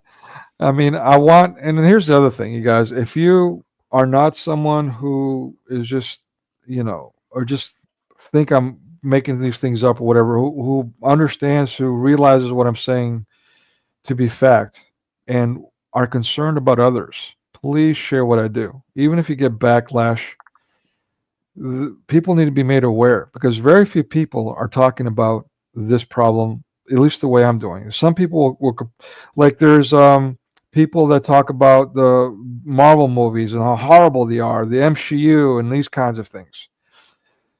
But they'll only talk about the money trail. And they'll say, well, that's the reason, which evidently that's not the reason. Evidently, if that were the reason, they would change what they're doing, but they're not. Even though they're now reporting these quote unquote losses, they're still continuing their propaganda. So evidently it's not. Yet they still continue to push this rhetoric or this idea that the money is the problem. It's not. So yeah, please share my work with others. Yeah, Sorry, so you don't mind if I cut it up and post it on TikTok? oh yeah, please. Yeah, everything. Yeah, I mean, go for it. You have my full permission. You know, with one caveat, and not so much you, but those who may be listening, please share.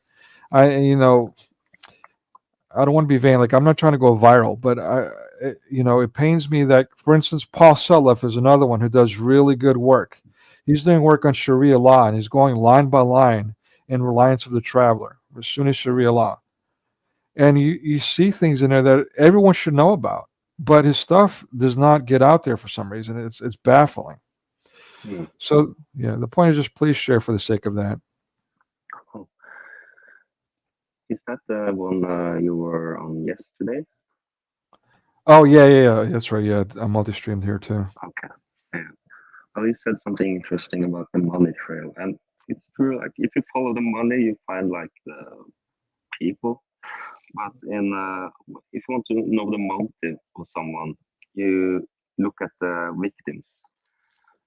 Like who's targeted here? Who's the victim? Who's the hero? And that way, the motive becomes more clear. That's maybe I like that. So yeah, I didn't quite get what you mean, to be honest with you. As you said, like for example, the Jews. You know, you can't speak ill about the Jews. All right, yeah. So it's also like they're not a victim; they're more like unseen. Maybe that's a bad example. But in the movie, we just saw obviously like the white man is bad. Yeah. So maybe you can like guess what's the motive for this movie. Right. Where does the sign lead to? All the little signs and big signs. Yeah. You know, and we see that in rhetoric. You know, just basically again, what they're and we watched this in the last live stream that I did about you know, the dialectics about the quote unquote Europeans and you know, just like the one militant was saying who's got, they said like I think 2 million followers this guy has, and he's sitting there telling people all these insane lies, these backward lies, including white people only come from Europe, you know, which is, but he gets away with it. Like again, there's people that don't even, they might even be educated and be aware of the truth, yet when they hear that and so passionately, it's an appeal to authority again. It's this bias is formed as you mentioned. You know, they buy into this. And that's why we're seeing so much craziness worldwide. It's not just in the United States. This BLM stuff. Naturally, if it's in media, it's going to spread. If the Americans are doing it, everyone else is going to do it. That's how it works. Monkey see, monkey do. And it's a problem worldwide. It's there's a lot of lies and division, and the more lies, you know, the more muddying the water it gets. And once the water is, you can't see, then you don't know who's your enemies, who's your friends, or what's the issue, or what's the solutions to anything. So yeah, it's yeah. difficult. Yeah, so this is from the '87 movie. Hero Lutz. He's the head WIC, the head white guy in charge. Um, and Lutz is an interesting name. I mean, it sounds kind of Jewish, kind of not. He's used a lot of Jewish names in his movies. That's fine, whatever. But really, to me, it's more of a play on this, klutz or putz. I could be wrong. But basically, in this movie, and again, I'm just going to share a couple of things with you guys and move on. But yeah, he gets fired because he's he's basically he's the bad guy, the evil white bad guy who wants to do nothing but bad to people. Because why? Because he's wearing a suit and he's white. And, he's got money. Of course he's evil. And at the end, the hero, exposes him for being bad and wrongfully accusing everyone, and therefore he gets fired. He gets canned, which we see being played out in the 21st century. Just this guy, Charles Kane. He at first he's the bad guy, and he's got that Guido look, right? And so he's got the name Cain, so they threw that extra biblical verbiage in there. But so they're suspecting that he's behind the murder and so on. Yet it turns out that he's not. And he's what is his job? He's the owner or head of the gun club. So from the very beginning, you have this anti-gun sentiment being pushed here too. And what I find interesting, what do you see like in the thumbnail into this live stream? And every movie poster for all these Beverly Hills Cops movies, you see Eddie Murphy holding a gun, a hand cannon. Right.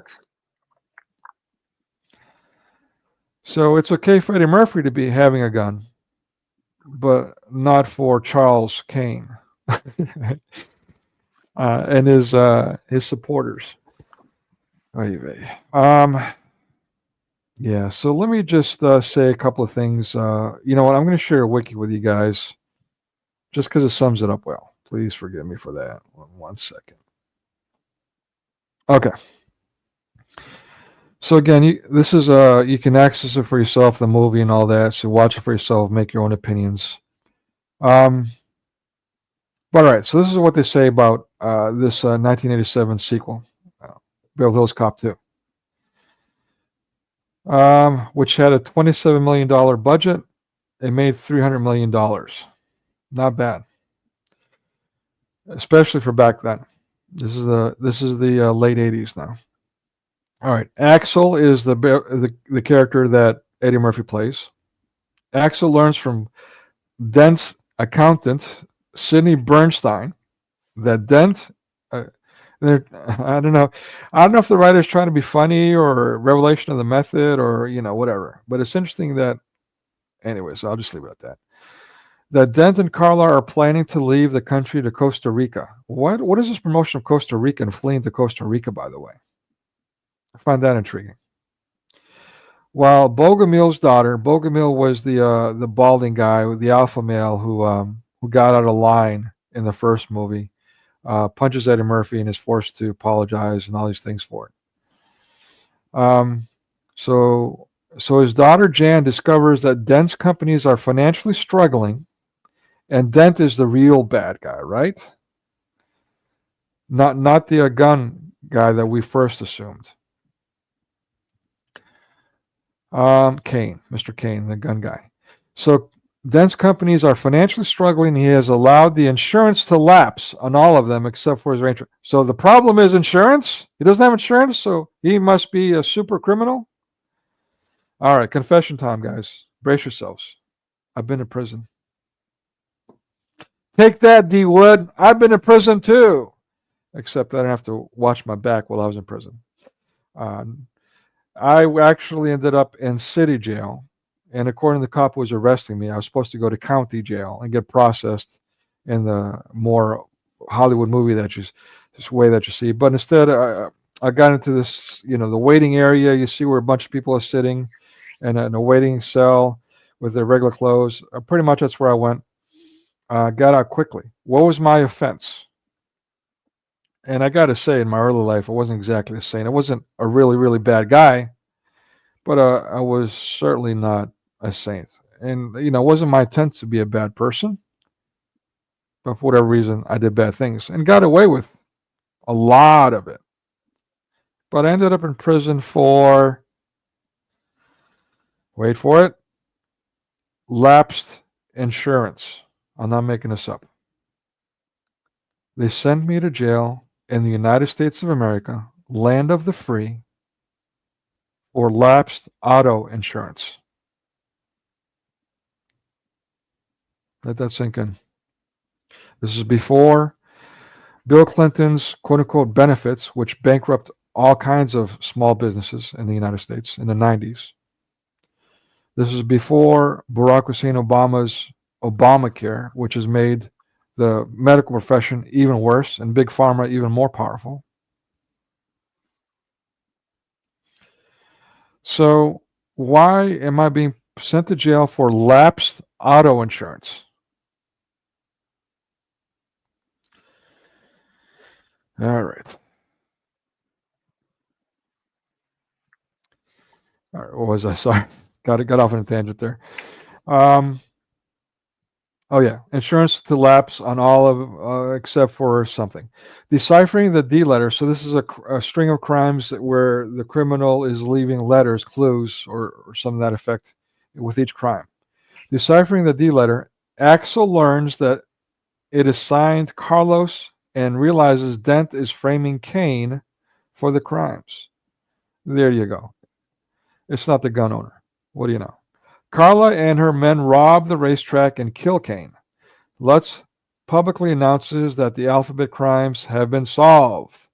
Lutz puts the guy who gets fired. But Axel notices red mud at the stables, and I still remember this scene freshly, identical to traces found on Bogomil's running shoes. This leads him to Taggart, which is the goofy guy, Rosewood, to Dent's oil field. Okay. So the bad, rich, white oil owners, where Dent is using the 10 million raised from his crimes to purchase weapons or from arms dealer Nikos Thermopoulos.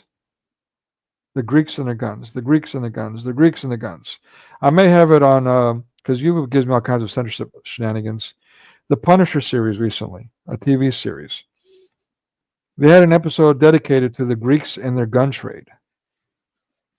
Can anyone, please Google it, do what you got to do, academic, whatever you got. Can anyone name one type of small arms, handgun, anything that is manufactured, invented by the Greeks? I'll give you guys a moment, a dramatic pause. Let's see what you guys got in chat. Anyone? The Greek gun trade. Sorry, go ahead. No, I only know about Italy. I produce so much. But that's so, thank you. There you go. I mean, but this is something that I'm not going to say what kind of media is pushing for some reason, habitually, lately. The Greeks and their guns. The Greeks, again, using commie fashion to just drill in your head by repetition over and over again. Sums up, people. Sums up. I'm trying to tell you, as a Greek, Greece is under siege. It's been happening for decades. Henry Kissinger in the 70s publicly said, in Europe, in response to the Islamic Turkish takeover of the Greek island of Cyprus, which is still occupied, that the Greeks are stubborn. That was his response. The Greeks are stubborn. And to undermine them, you need to destroy their culture, their religion. Sums afoot, people. Christianity is under siege. And you take away the credibility of the Greeks, what do you have left when it comes to arguing Christianity?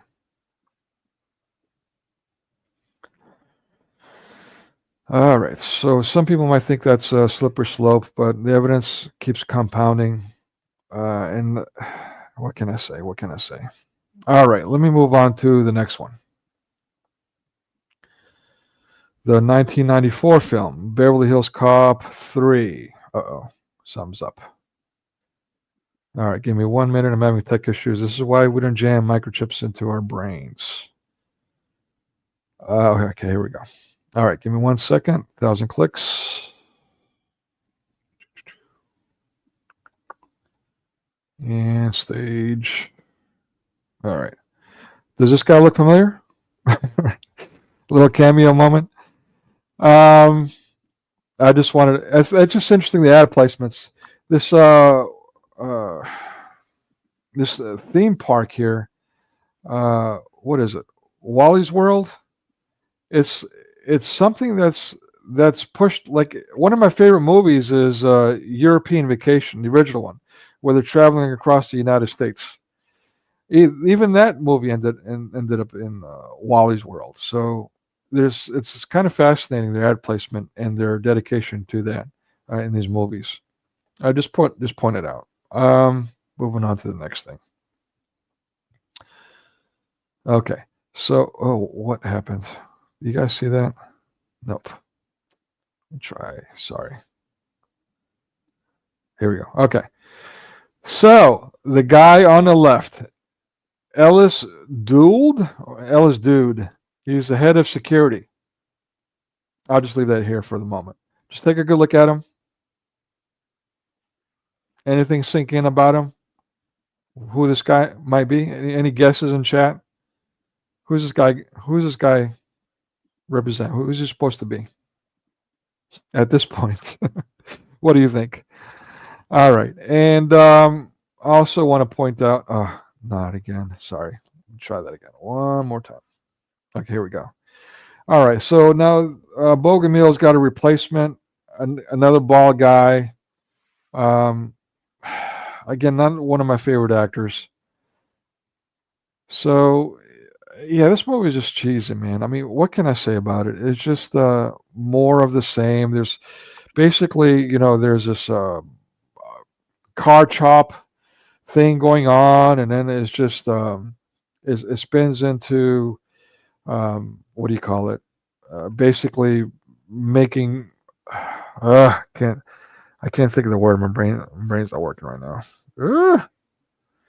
Yeah, so the criminality evolves. I mean, I don't know. It's just really cheesy. It's just basically, I mean, long story, more the same. And if you haven't figured out by now, who is the main criminal? It's not Eddie Murphy, that's for sure. Come on, why is it not going? All right, it's the guy we saw earlier. Let me put him back on. Why? Whatever. No, that doesn't help. All right, I give up. It's the guy we saw earlier. No, I'm not gonna do the 1,000 clicks. My apologies. It's the white suit, of course. He's the main criminal, running around killing everyone for counterfeiting. Yet another counterfeiting ring. We had that earlier with the Deutschmarks counterfeit ring, the first movie. Let me just get into the last one. All right, so the reboot.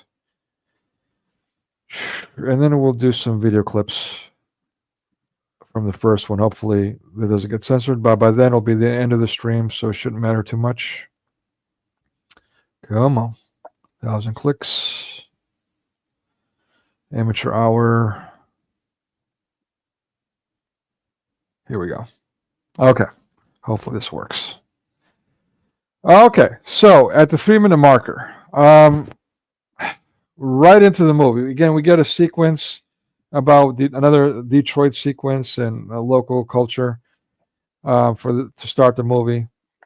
But then they're at a hockey game, and the guy that he's with, again, yet another goofy white guy,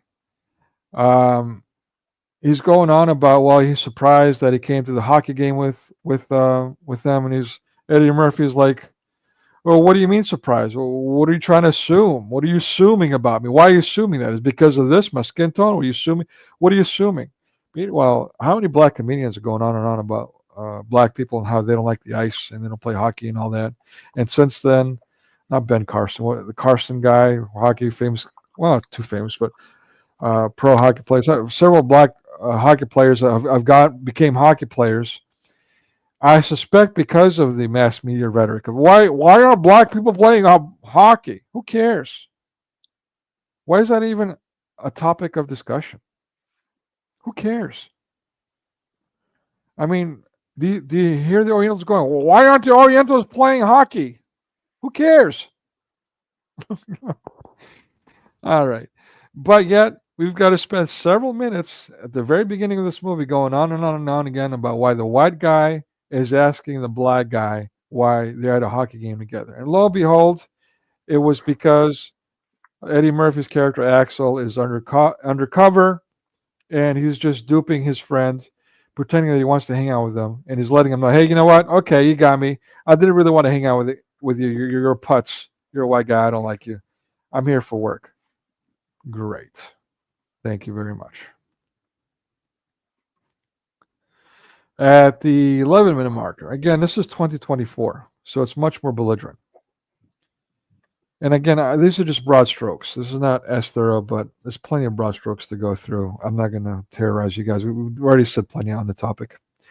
At the 11, so he walks into the deputy chief's office, Jeffrey Friedman. And one of these actors, again, if you remember him from the early, he was the yes man in the first movie. Remember him? The annoying guy? The actor himself is actually annoying. And the routines that he does, really annoying. His jokes, not funny. I don't understand how this guy gets jobs.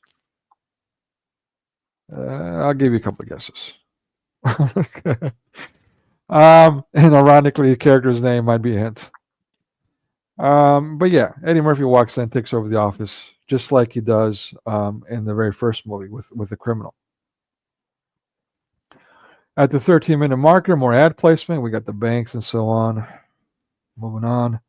At the 15-minute marker, so we've got the black female lawyer, the penis envy abounds. It's at an insane degree in the 21st century.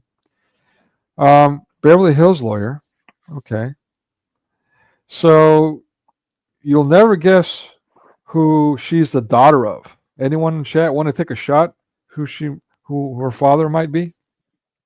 Coming out of Beverly Hills, of all places. That might throw you off a bit, but not too much.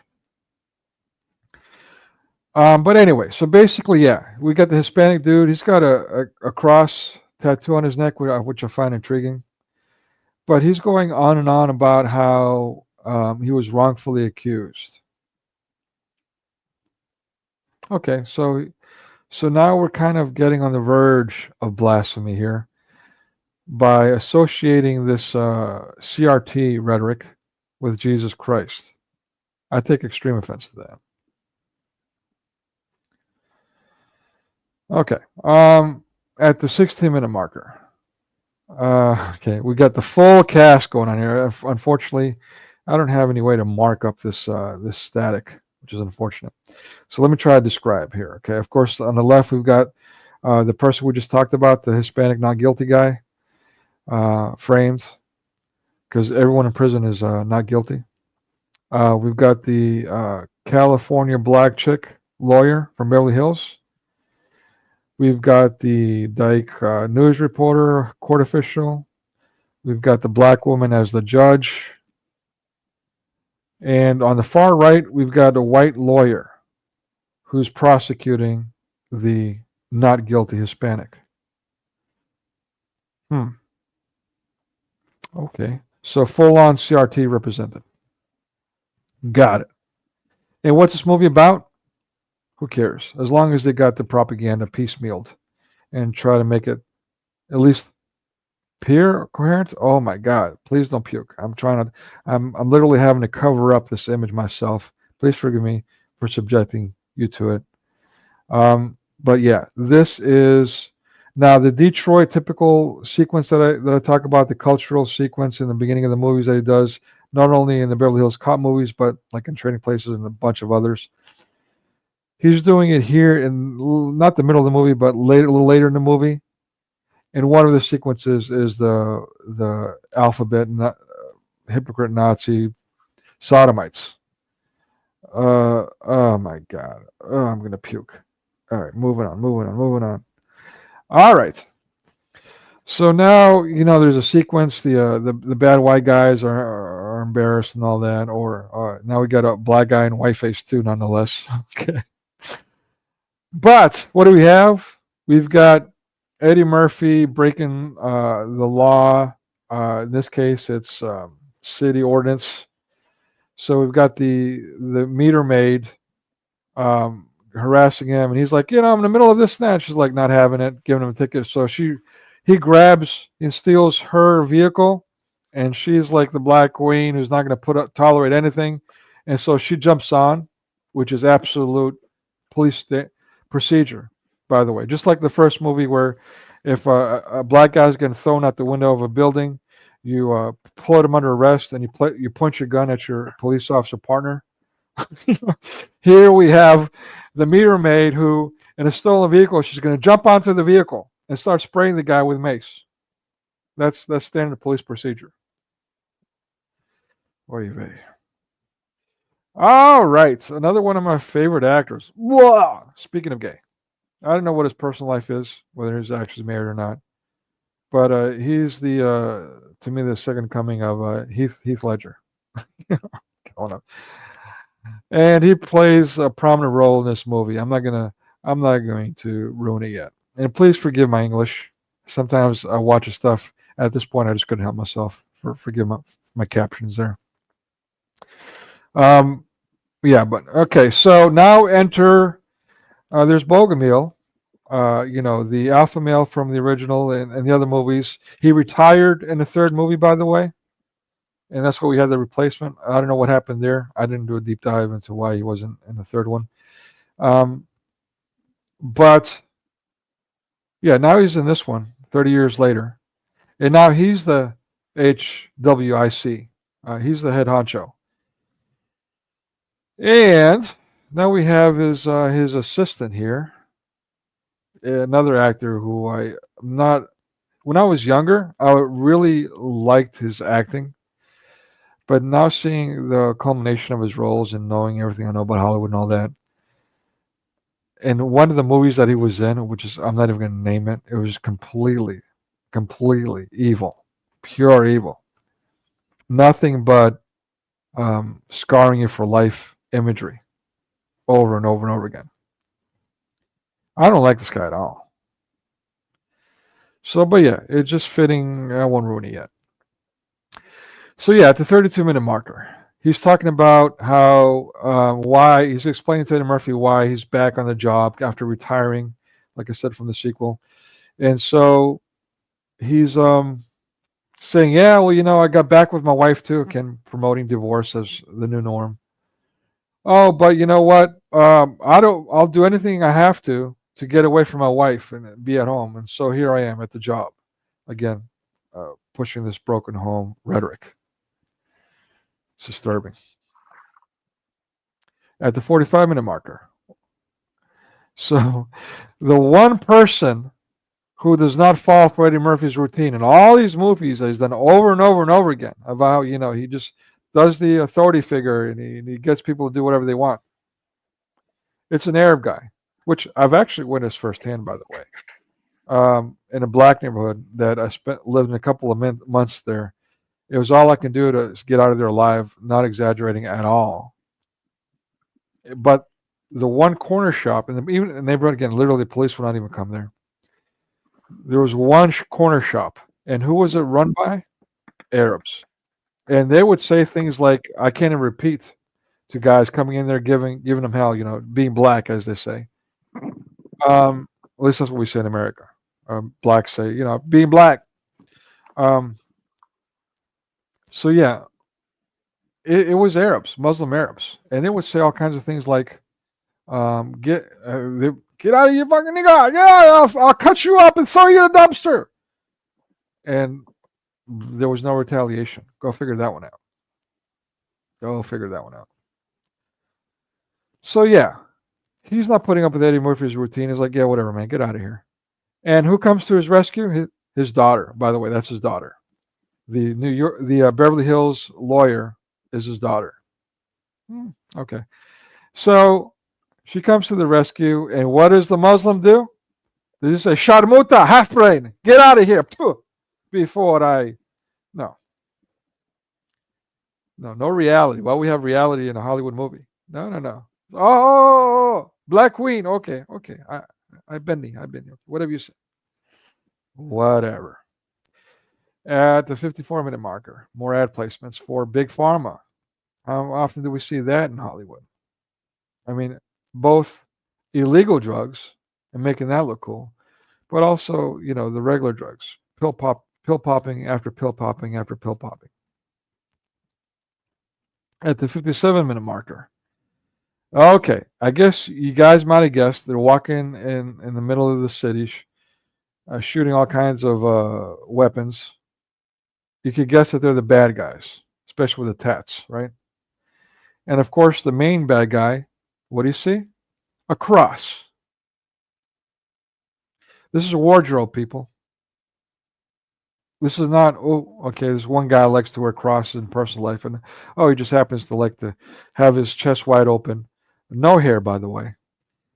And, therefore you accidentally see his cross. No, not at all. Quite the opposite. This was a lot of time and money spent to make sure that the cross was associated with this character and this scene and this sequence. But not only that, what else do you see? In pink. A spit in my face. Not by accident either. You see the Greek keys, and you see the Greek stuff throughout this movie, just like we saw in the other movie. There's Greek stuff here and there, and the horrendous art and so on. Again, here we see Greek keys. I'm sure that's just a coincidence, even though it's throughout this movie in certain sequences associated with criminals.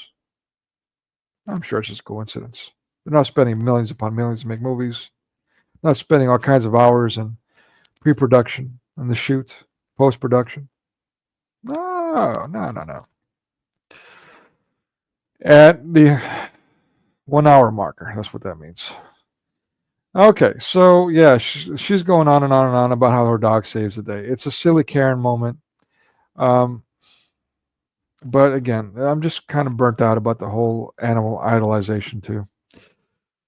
At the 1 hour and 4 minute marker, he makes the exclamation, this is Bogomil. Something has never changed. Of course, all hell breaks loose. We see all kinds of things, including, as I mentioned, Greek artwork. Here we see what looks like an Egyptian piece. It's the only one that I noticed. So, but yes, he's right. Again, a broken clock is right twice a day. And here we go. Yet again, they're correct. People in California are robots? Correct. And some things never change, especially Hollywood. Correct. No matter how much money they're losing. And how much bricks is buying them out. Sony and so on. How many Marvel movies have been made in China or by Chinese, by the way? Look that up. Again, at the a moment later, I should say. Here's our where's the ADL, people? Here's our xenophobic slander, and it's going on again the same routine. So 2 generations later, for the new generation, they can now see this. But these days, it's popular actually to be queer, right? It's popular. All right, wrapping it up. He's basically he jumps. Spoiler alert! Please don't watch this movie anyway. If you do, you get what you deserve. If you watch this movie and watching this, still watch this movie. But anyway, spoiler alert! At the end of the movie, Eddie Murphy jumps between him and between the evil guy that we saw in the suit and his daughter. It takes the bullet for her, and so now he ends up in the hospital, and she comes and she's walking him. To me, it's like a passing the torch moment. Maybe we'll see if there's a Beverly Hills Cop 5, and if it's now his daughter, this actress, or someone else taking over the role. Yeah, and then finally, closing credits. Pretty much, we see the cross at a hospital, but find the cross and another stakeout, hinting that there's some kind of danger. And yeah, to that, I would say, come on, sorry, delay. There you go. There you go. So there you go. Yeah, that's all I got for you folks. I do have some video clips. I think this is a good time to share. But before I get to that, I'm surprised I haven't. All right, so let me ask, anybody in the audience want to join up? Let me share the link again. Join the panel. It's also already in Rumble. And I'm going to share about 4 more videos from the original movie to drive these points home, more dynamic so you can see for yourself. They're a bit chopped up. You know, I've excluded some audio in some sections to try to avoid copyright. YouTube algorithm stuff from interrupting the stream. We'll see. But I'll be stopping those intermittently. You know, it's all segments discussing certain things to teach you guys about certain things about mass media and its thing and so on. So I'm hearing to fair use through and through. Again, this is a channel that's a nonprofit, yada yada. So any comments so far? Any more comments, or should I just move on and just try to share now? I could share something. Okay, all right. This is one movie, or actually 5, so let's call it a series. You know, portraying certain people a certain way and all that. But again, this is one movie out of thousands and thousands and thousands of movies coming from Hollywood. So it's hard to not to find a pattern here. Exactly. Thank you for saying that. Perfectly put again. Yeah, it's exactly my problem. Like you demonstrated earlier. Once you become aware of this stuff, it's like being a film student. You just can't put the cat back in the bag. You can't unknow what you know. Yeah. Unless you're one of some of the libtards lately, the new fad is to go hypnotize themselves so they can quote unquote cope with reality. Short of that, you know. Trying to fix their hypnotization with another hypnosis. Yeah. Exactly. Well said.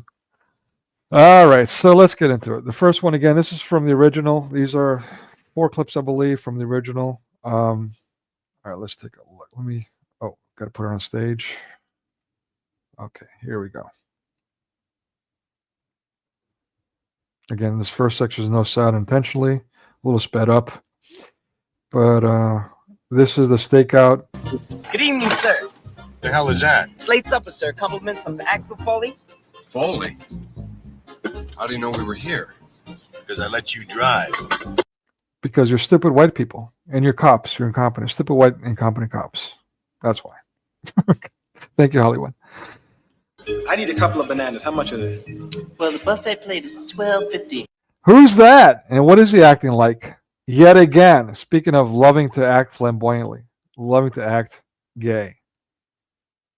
You get peaches, plums, oranges, and bananas. Well, all I need is a couple of bananas.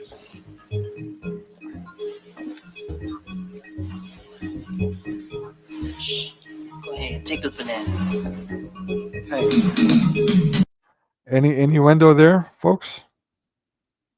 And look at the looks.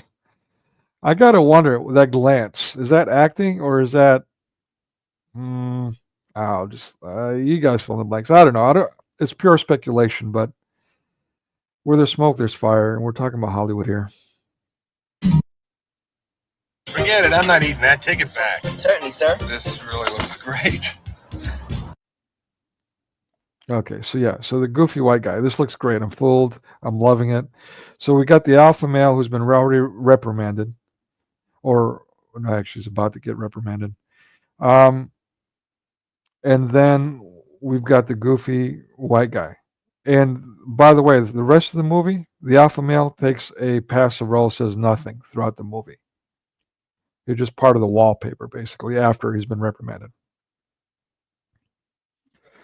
All right, so the bananas, he's going to stuff them in the tailpipe. No innuendo there. And this is another scene from Porky's, really popular scene where Porky's using a potato. Can I get some extra mayo? Certainly, sir. Thank you. Ready to go? Yeah. Extra mayo. Again, writing people. Is there any innuendo there? I don't know. Maybe I'm taking too far. Maybe not. Who knows? There's the Mercedes. We get rid of that stuff. Mercedes. I love Mercedes. Right. So the woman driving, by the way, and we'll get to that. I know you guys thinking, how dare you say a woman's driving, complaining about it? What a sexist pig. We'll get to it.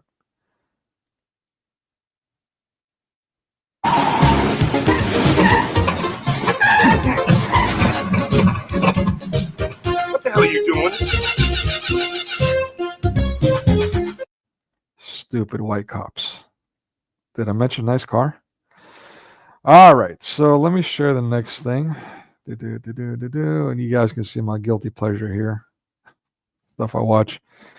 Yeah. I'm doing this one by one. Just, I want to make sure that maybe I should just take them all out. Well, too late now.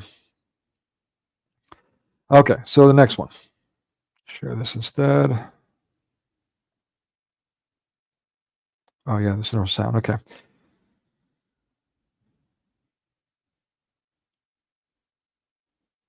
Axel, what the hell's going on? See you later. Come on. So just so you know, so I can tell you guys what's going on. At this point, this is later in the movie. They've seen like some kind of smuggling going on, and they're leaving the warehouse in pursuit of the perks that just left the warehouse. Smuggling something. Hurry up. Hurry up. Give me the key. I'm gonna follow. You ever driven a Mercedes before? No, but a car is a car. I drive my car every day. I'm driving. I've seen your car. Oh shit, that's cold. Okay, so for anyone who wanted to call me a sexist pig for commenting that the women are always driving, they dedicated an entire sequence, a lot of money, for that exchange to emasculate the main character. By the way, oh, by the way, wasn't that racist to insinuate that he's poor, at least by today's standards? Oh, you read the hypocrisy, the insanity.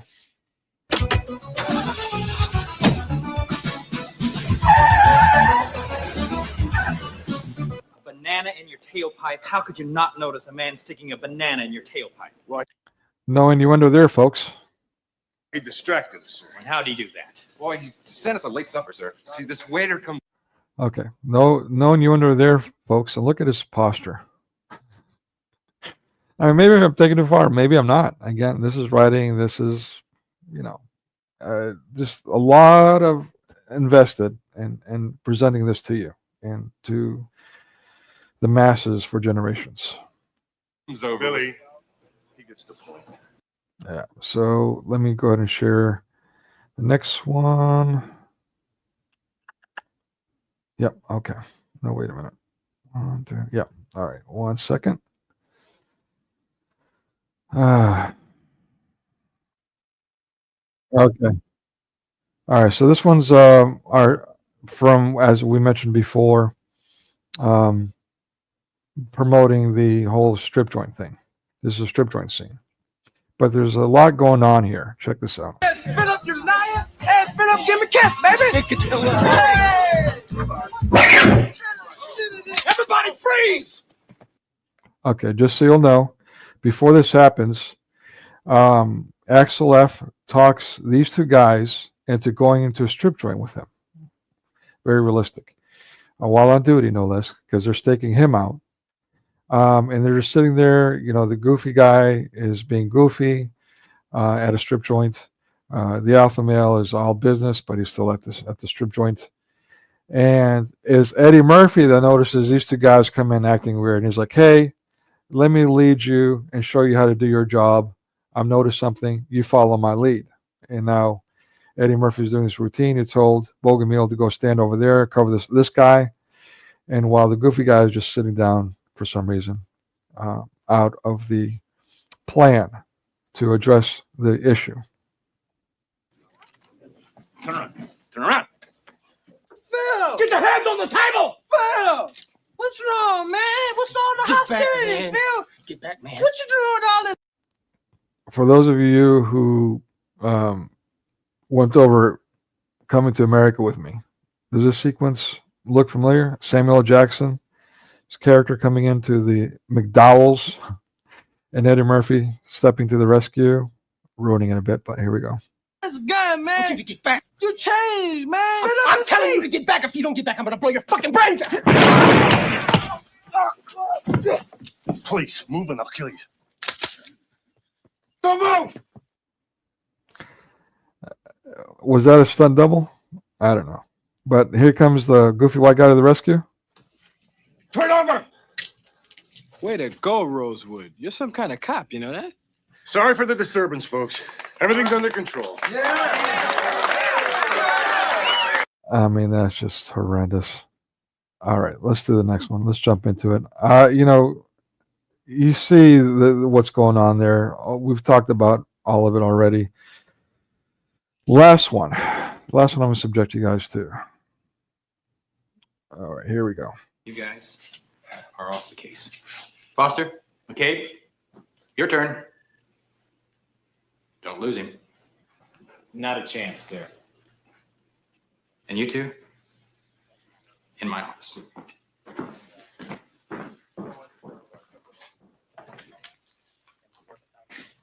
Yeah. Okay. I mean, do I need to say anything here?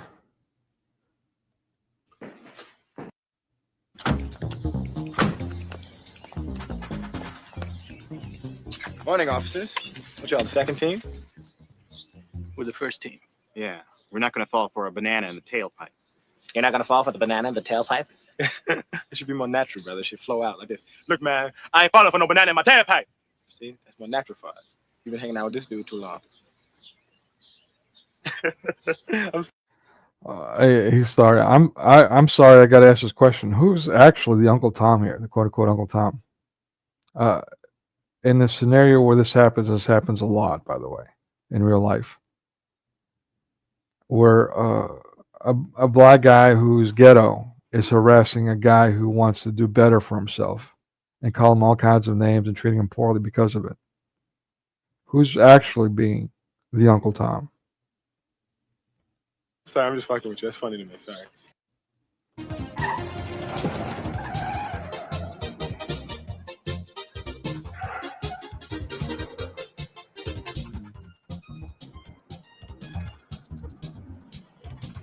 Nice car.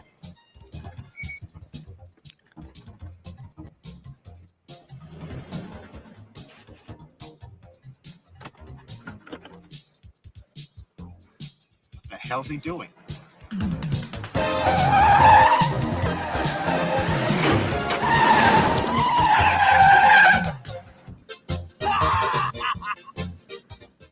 All right. So yeah, criminal behavior bad. Oh, well, excuse me, misspoke. I'm misrepresenting Hollywood here. Criminal behavior good. All right. So let me make sure. Yep, that's all of them. Well, wait a minute. I do have one more. My apologies. Wait, be. Okay. Give me 1 second. I got to pull it up. While I'm doing that, sorry, let me play this annoying video. Hey, Janice. Window. Yeah, I mean, and I've been raw on this one too, but not as bad. I think I'm starting to calm down. I don't know if that's a good thing or a bad thing. I don't know if it's just a Beverly Hills Ninja. The good old days when I could watch a movie and just laugh and chill out. Yeah, you know, I don't know if I'm just being desensitized to it, and I don't know if that's a good thing or bad thing or what's going on with me here. But, anyways, while I'm pulling up the video, I think there's one more. My apologies. Let me play this annoying thing here.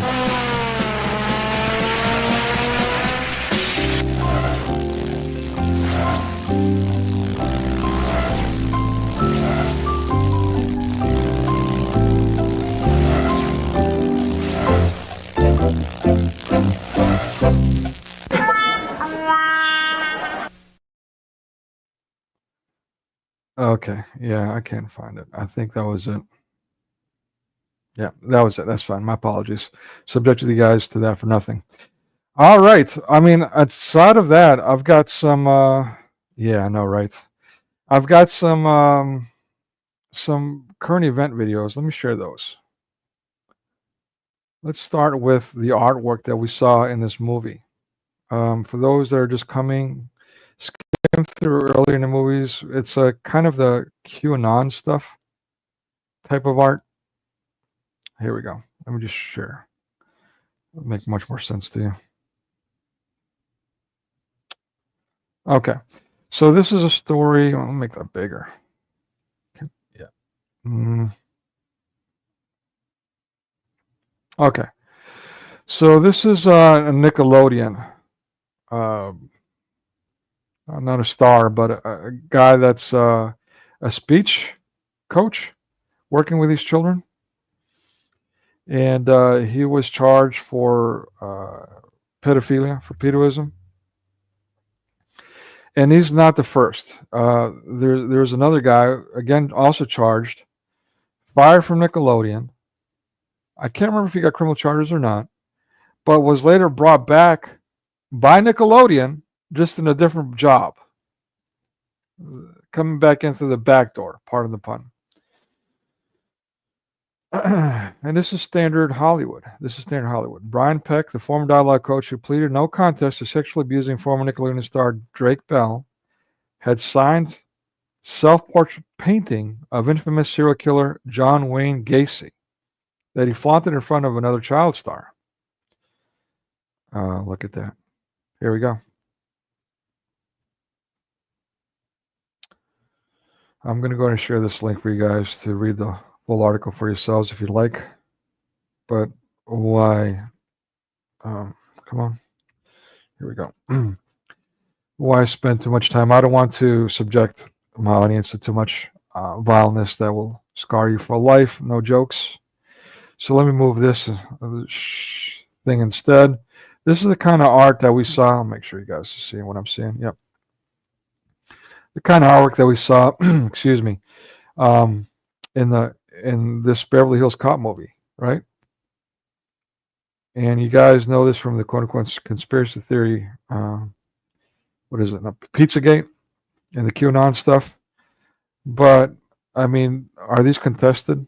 Did Modesto not have these in his home? So, and what is this stuff? If it's not what is it described, and these art, quote unquote, artists. Here's another. Tony's brother John, Hillary Clinton's chief of staff, has art and hanging in his office as well. This is according to this website. If it's incorrect, my apologies. I don't do deep dives into this stuff. I've already been subjected to enough of it myself, not only through media, but in my personal life. So just an image of a queer is torturing me. So I try to avoid it as much as I can. And that's why I'm quite passionate about it, because it afflicts me on a very personal level. But I'm not allowed to say that because I'm not a victim. Why? Because I'm a white Christian man and not a queer one. And that's a problem. That's willing to speak the truth. Even bigger problem. All right. So this one is a video that I wanted to share for this movie. It's Blanchard again. As you can see, I'm becoming a fan of these guys, but you know, with the disclaimers that I've already mentioned. But yeah, for some reason I can't. You know what? Let me share this for those who are willing and have time. I'm kind of curious. Is it that only I cannot? Can I? Thank you. Yeah. Can I? I can't access this for some reason. Can you guys access that video? Let me know either way if you don't mind. But it was a video basically, again, of this guy. He had a bunch of videos that he did. He does these reviews of these people on social media that are doing all these insane things. And one guy has had millions of followers, was going on about the Doug Williams, Warren Moon shenanigans. I was a big fan of Warren Moon growing up. He even had his own figurine, a little toy figure, you know, like a G.I. Joe kind of thing. But then, you know, decades later, he did this Hall of Fame acceptance speech where suddenly he's, as we say, throwing under the bus. I hate that expression, but spit in the face of everyone who gave him the opportunity, everyone who made him famous, gave him millions. Thank you, Breakfast Gun. All right, so yeah, it's just in my region. I guess it's a European Union thing. We're not being allowed to access it. That's disgusting. Anyways,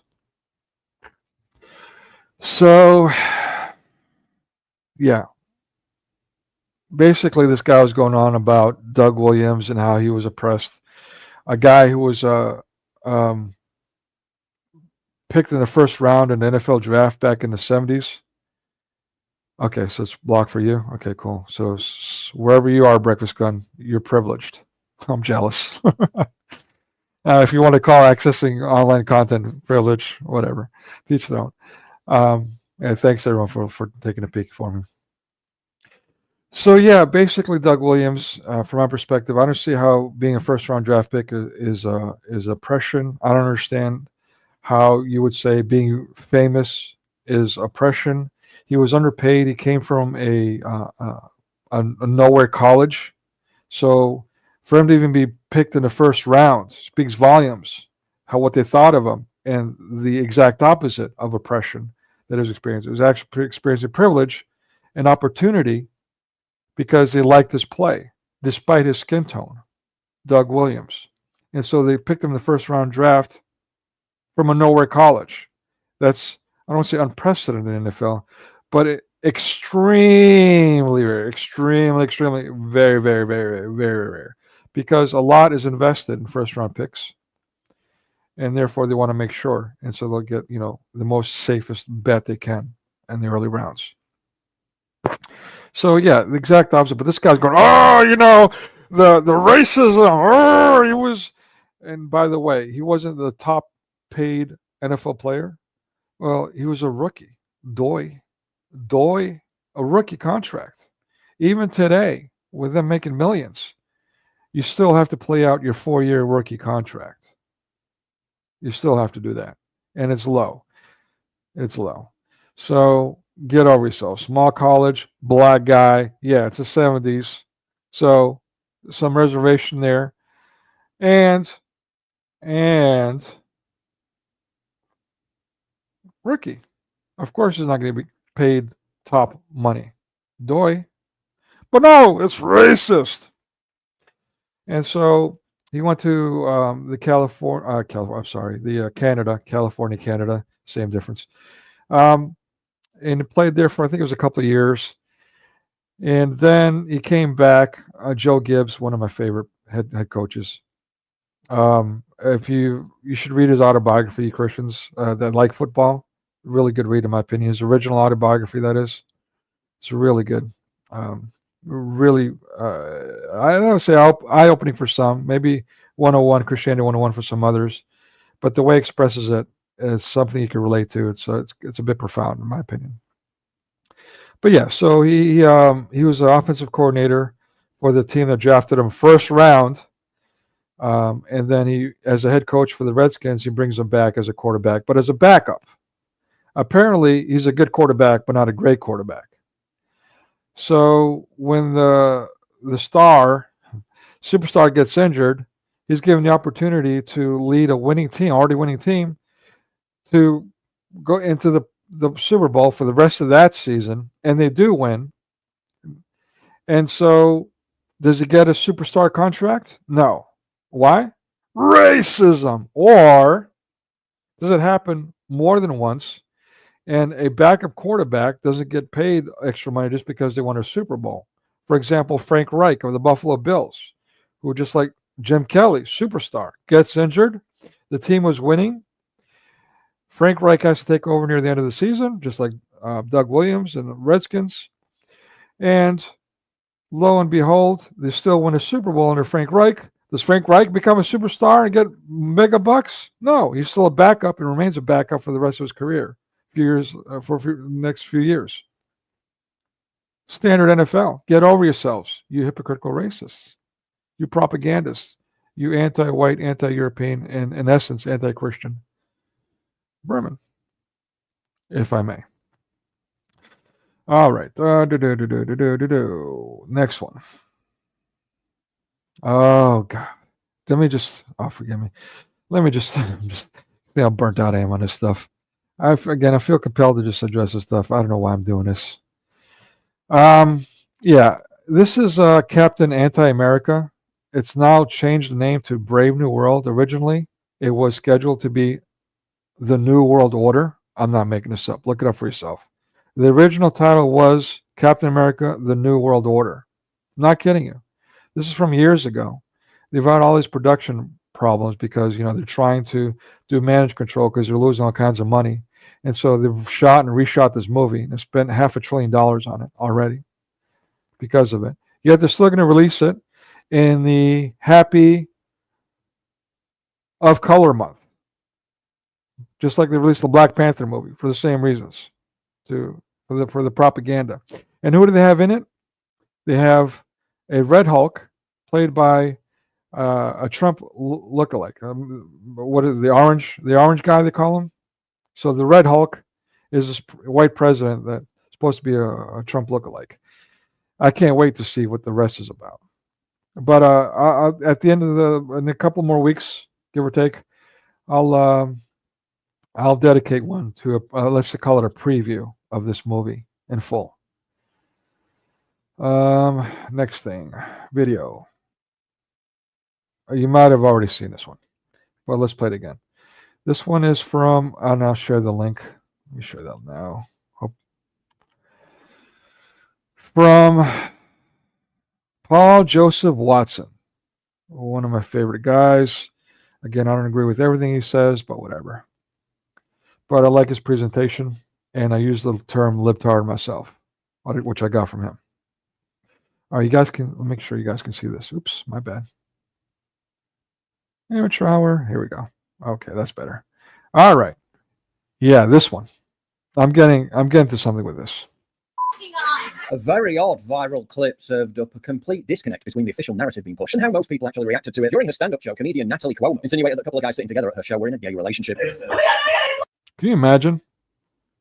You got some bimbet, some psycho, who's got obvious head issues with all the tats all over her body, sitting there telling everyone that you're gay and being serious about it, and go, "Oh my God, I love it, you're gay," celebrating their gayness when they're not gay. That's so brave. Yeah, no, so brave. A brave new world, right? Like the movie Captain Anti-America. So brave. And again, I got to premise this. My best friend was my nickname for him was Fag, by the way. But that was also his nickname for his friends that were also gay or whatever you want to call it. So there you go. For those who want to hate on me for being whatever you call it these days, homophobe is this thing, whatever. Get over yourselves. No, I've been mostly molested by females, for the record, for a large part of my childhood. I had one experience with a male, and that male experience traumatized me. And to this day, I've got issues, especially when I see trannies and all that. I get traumatized by that. I get terrorized by that. Yet, people like me, and there's many of us, not everyone's willing to speak up. Many of us, if we do say something, we get ridiculed. But certainly no respect, certainly no concern for our being terrorized or traumatized and going by all these Baphomet shenanigans. Right? So, yeah. Love it! Okay, wait, what made you want to ask him? Huh? Why are you making it sound like we're a couple? Oh my God, don't just... Then the guy responded with this. What? Oh, oof, that was actually... Okay. So yeah, so he's heckling her at this point. I don't blame them, and it sounds like they are gay, but whatever. They're not a couple, so they're offended by that, whatever reason. They could come back. It's not my fault you don't have any material. You can see she's a bit rattled. Oh, it's not proud. It's not that it's wow. Look at you. He then hits her with another good one. Yeah. I could leave right now if Well, I I can wanted. roast you too. You can't just roast all of us and get nothing. Whoa! Yeah, I mean, so this is common, unfortunately, in shows, especially if they're bad. It's just being horrendous on a personal level, and so this is common hecklers. Different comedians usually handle it with a joke. They're usually already equipped because they deal with it a lot. To have some kind of joke, some kind of comeback. She's not even that, anyways, qualified or clever enough to write this off. By the way, where's the integrity? She just offended these guys. They are gay, it sounds like. Um, she allegedly cares about gayness and braveness and all that. Yes, she's offended them and non-apologetic for it. So who's the person in the wrong here? But instead of what all good. Anyways, you guys can watch the rest of it. I think I shared this. I hope in the chat. If not, Paul Joseph Watson. But she's all over the place lately, so we'll just skip that and move on to the next thing. Enough of that, Joe's. Okay, so this is stuff that I've shared before. This kind of stuff, but not this particular video. I want to go ahead and reset that.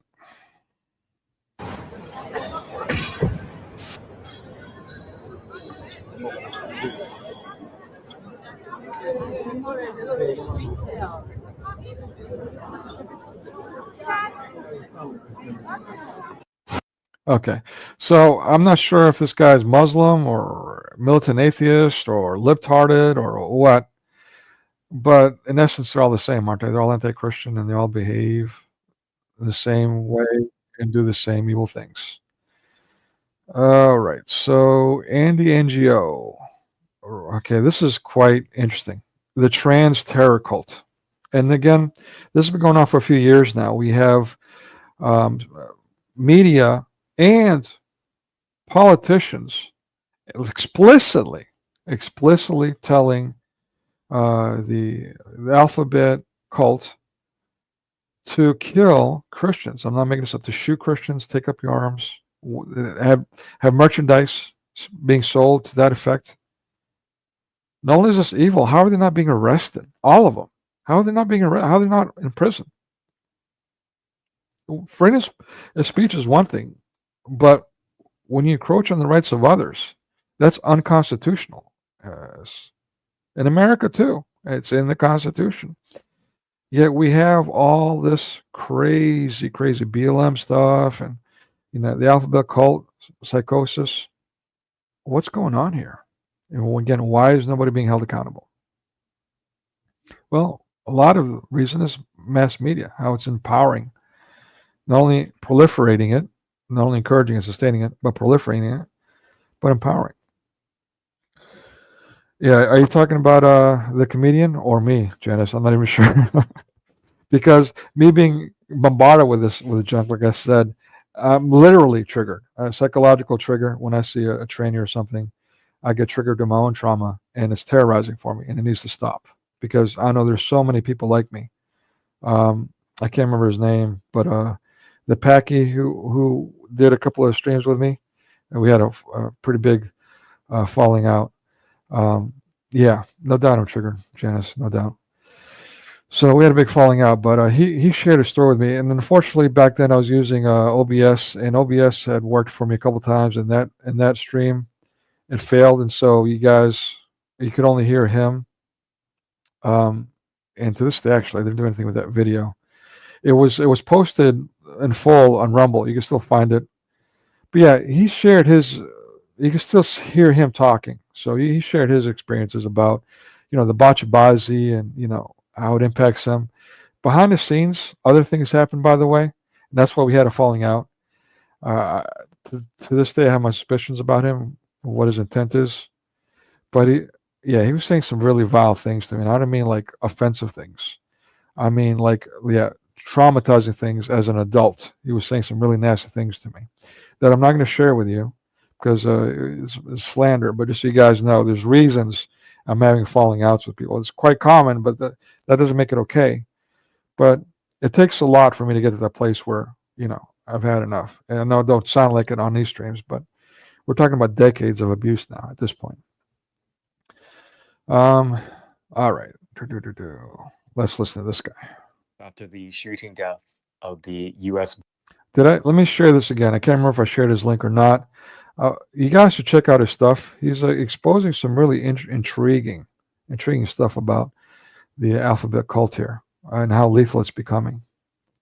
Border Patrol agent in Vermont that opened up all the links to a trans terror cult and its alleged killings across the U.S. prior. I can now say that the FBI seems to be taking the case much more seriously. I can exclusively report that on the 5th of February, there was a very big raid in Chatham County, North Carolina, which... North Carolina, what's going on in that place? First, they're alleged or it claims that, you know, they're military. There's a military complex over there that is accused of being or taking part in the experiments with the not the spike protein, but the gain of function stuff, as well as the University of North Carolina. And by the way, I had a friend, a high school friend, who worked in what she described as a huge factory of nothing but psychologists doing all kinds of crazy research in North Carolina. I spent some time in North Carolina, obviously. And I got all kinds of stories. So North Carolina, it's a bit of an anomaly when it comes to the South in my mind. Which is the Chapel Hill area, on a neighborhood in a neighboring wooded forest area. This raid had about over 50 FBI agents plus local sheriff's deputies. The local media reporting mentioned that these agents showed up and that the neighbors were very scared, but they didn't say why. But it was loud. Candace Welch says she woke up to the sound of a bang, followed by a large federal presence in this Chatham County neighborhood off of Highway 15501 near Chapel Hill. Chopper 11 shows authorities walking through the woods in the area with the Chatham County Sheriff's Office assisting, searching for an item while... Okay, kind of boring here. Being just before they made their way up to Vermont. I also reported that in the properties that they rented were several other members of this group. This is exclusive to my reporting. One of those members is Jack Z's Lesota, the leader of the group who we... Quite androgynous, right? Anyone, is this a man or... Oh, Jack, it's a man. Oy vey. We were told died in 2022, but has been seen multiple times since, has been arrested since, and has had his bail lowered from $500,000 in Pennsylvania when he was arrested in 2023 to $10,000, which he promptly bailed out and disappeared.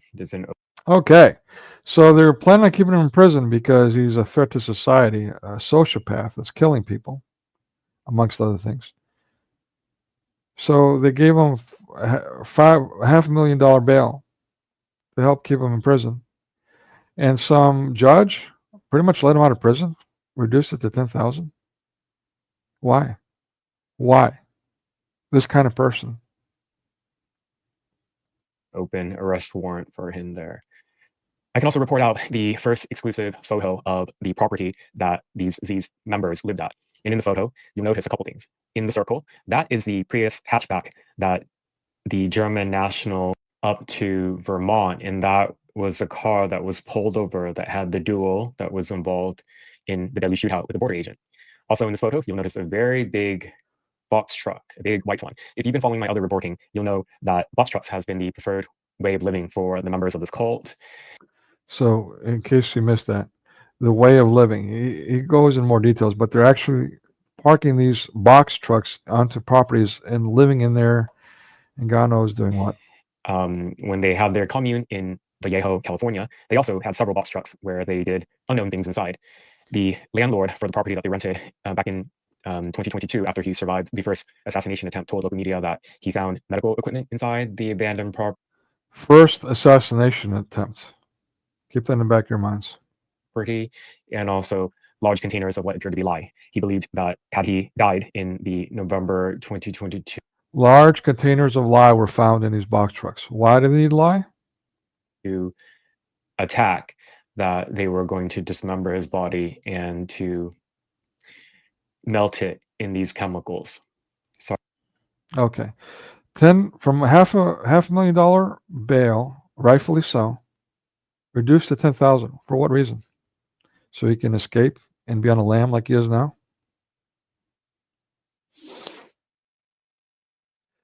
Not only does he need to be in prison, that judge that reduced his bail needs to be in prison. He needs to be defrocked, as they say.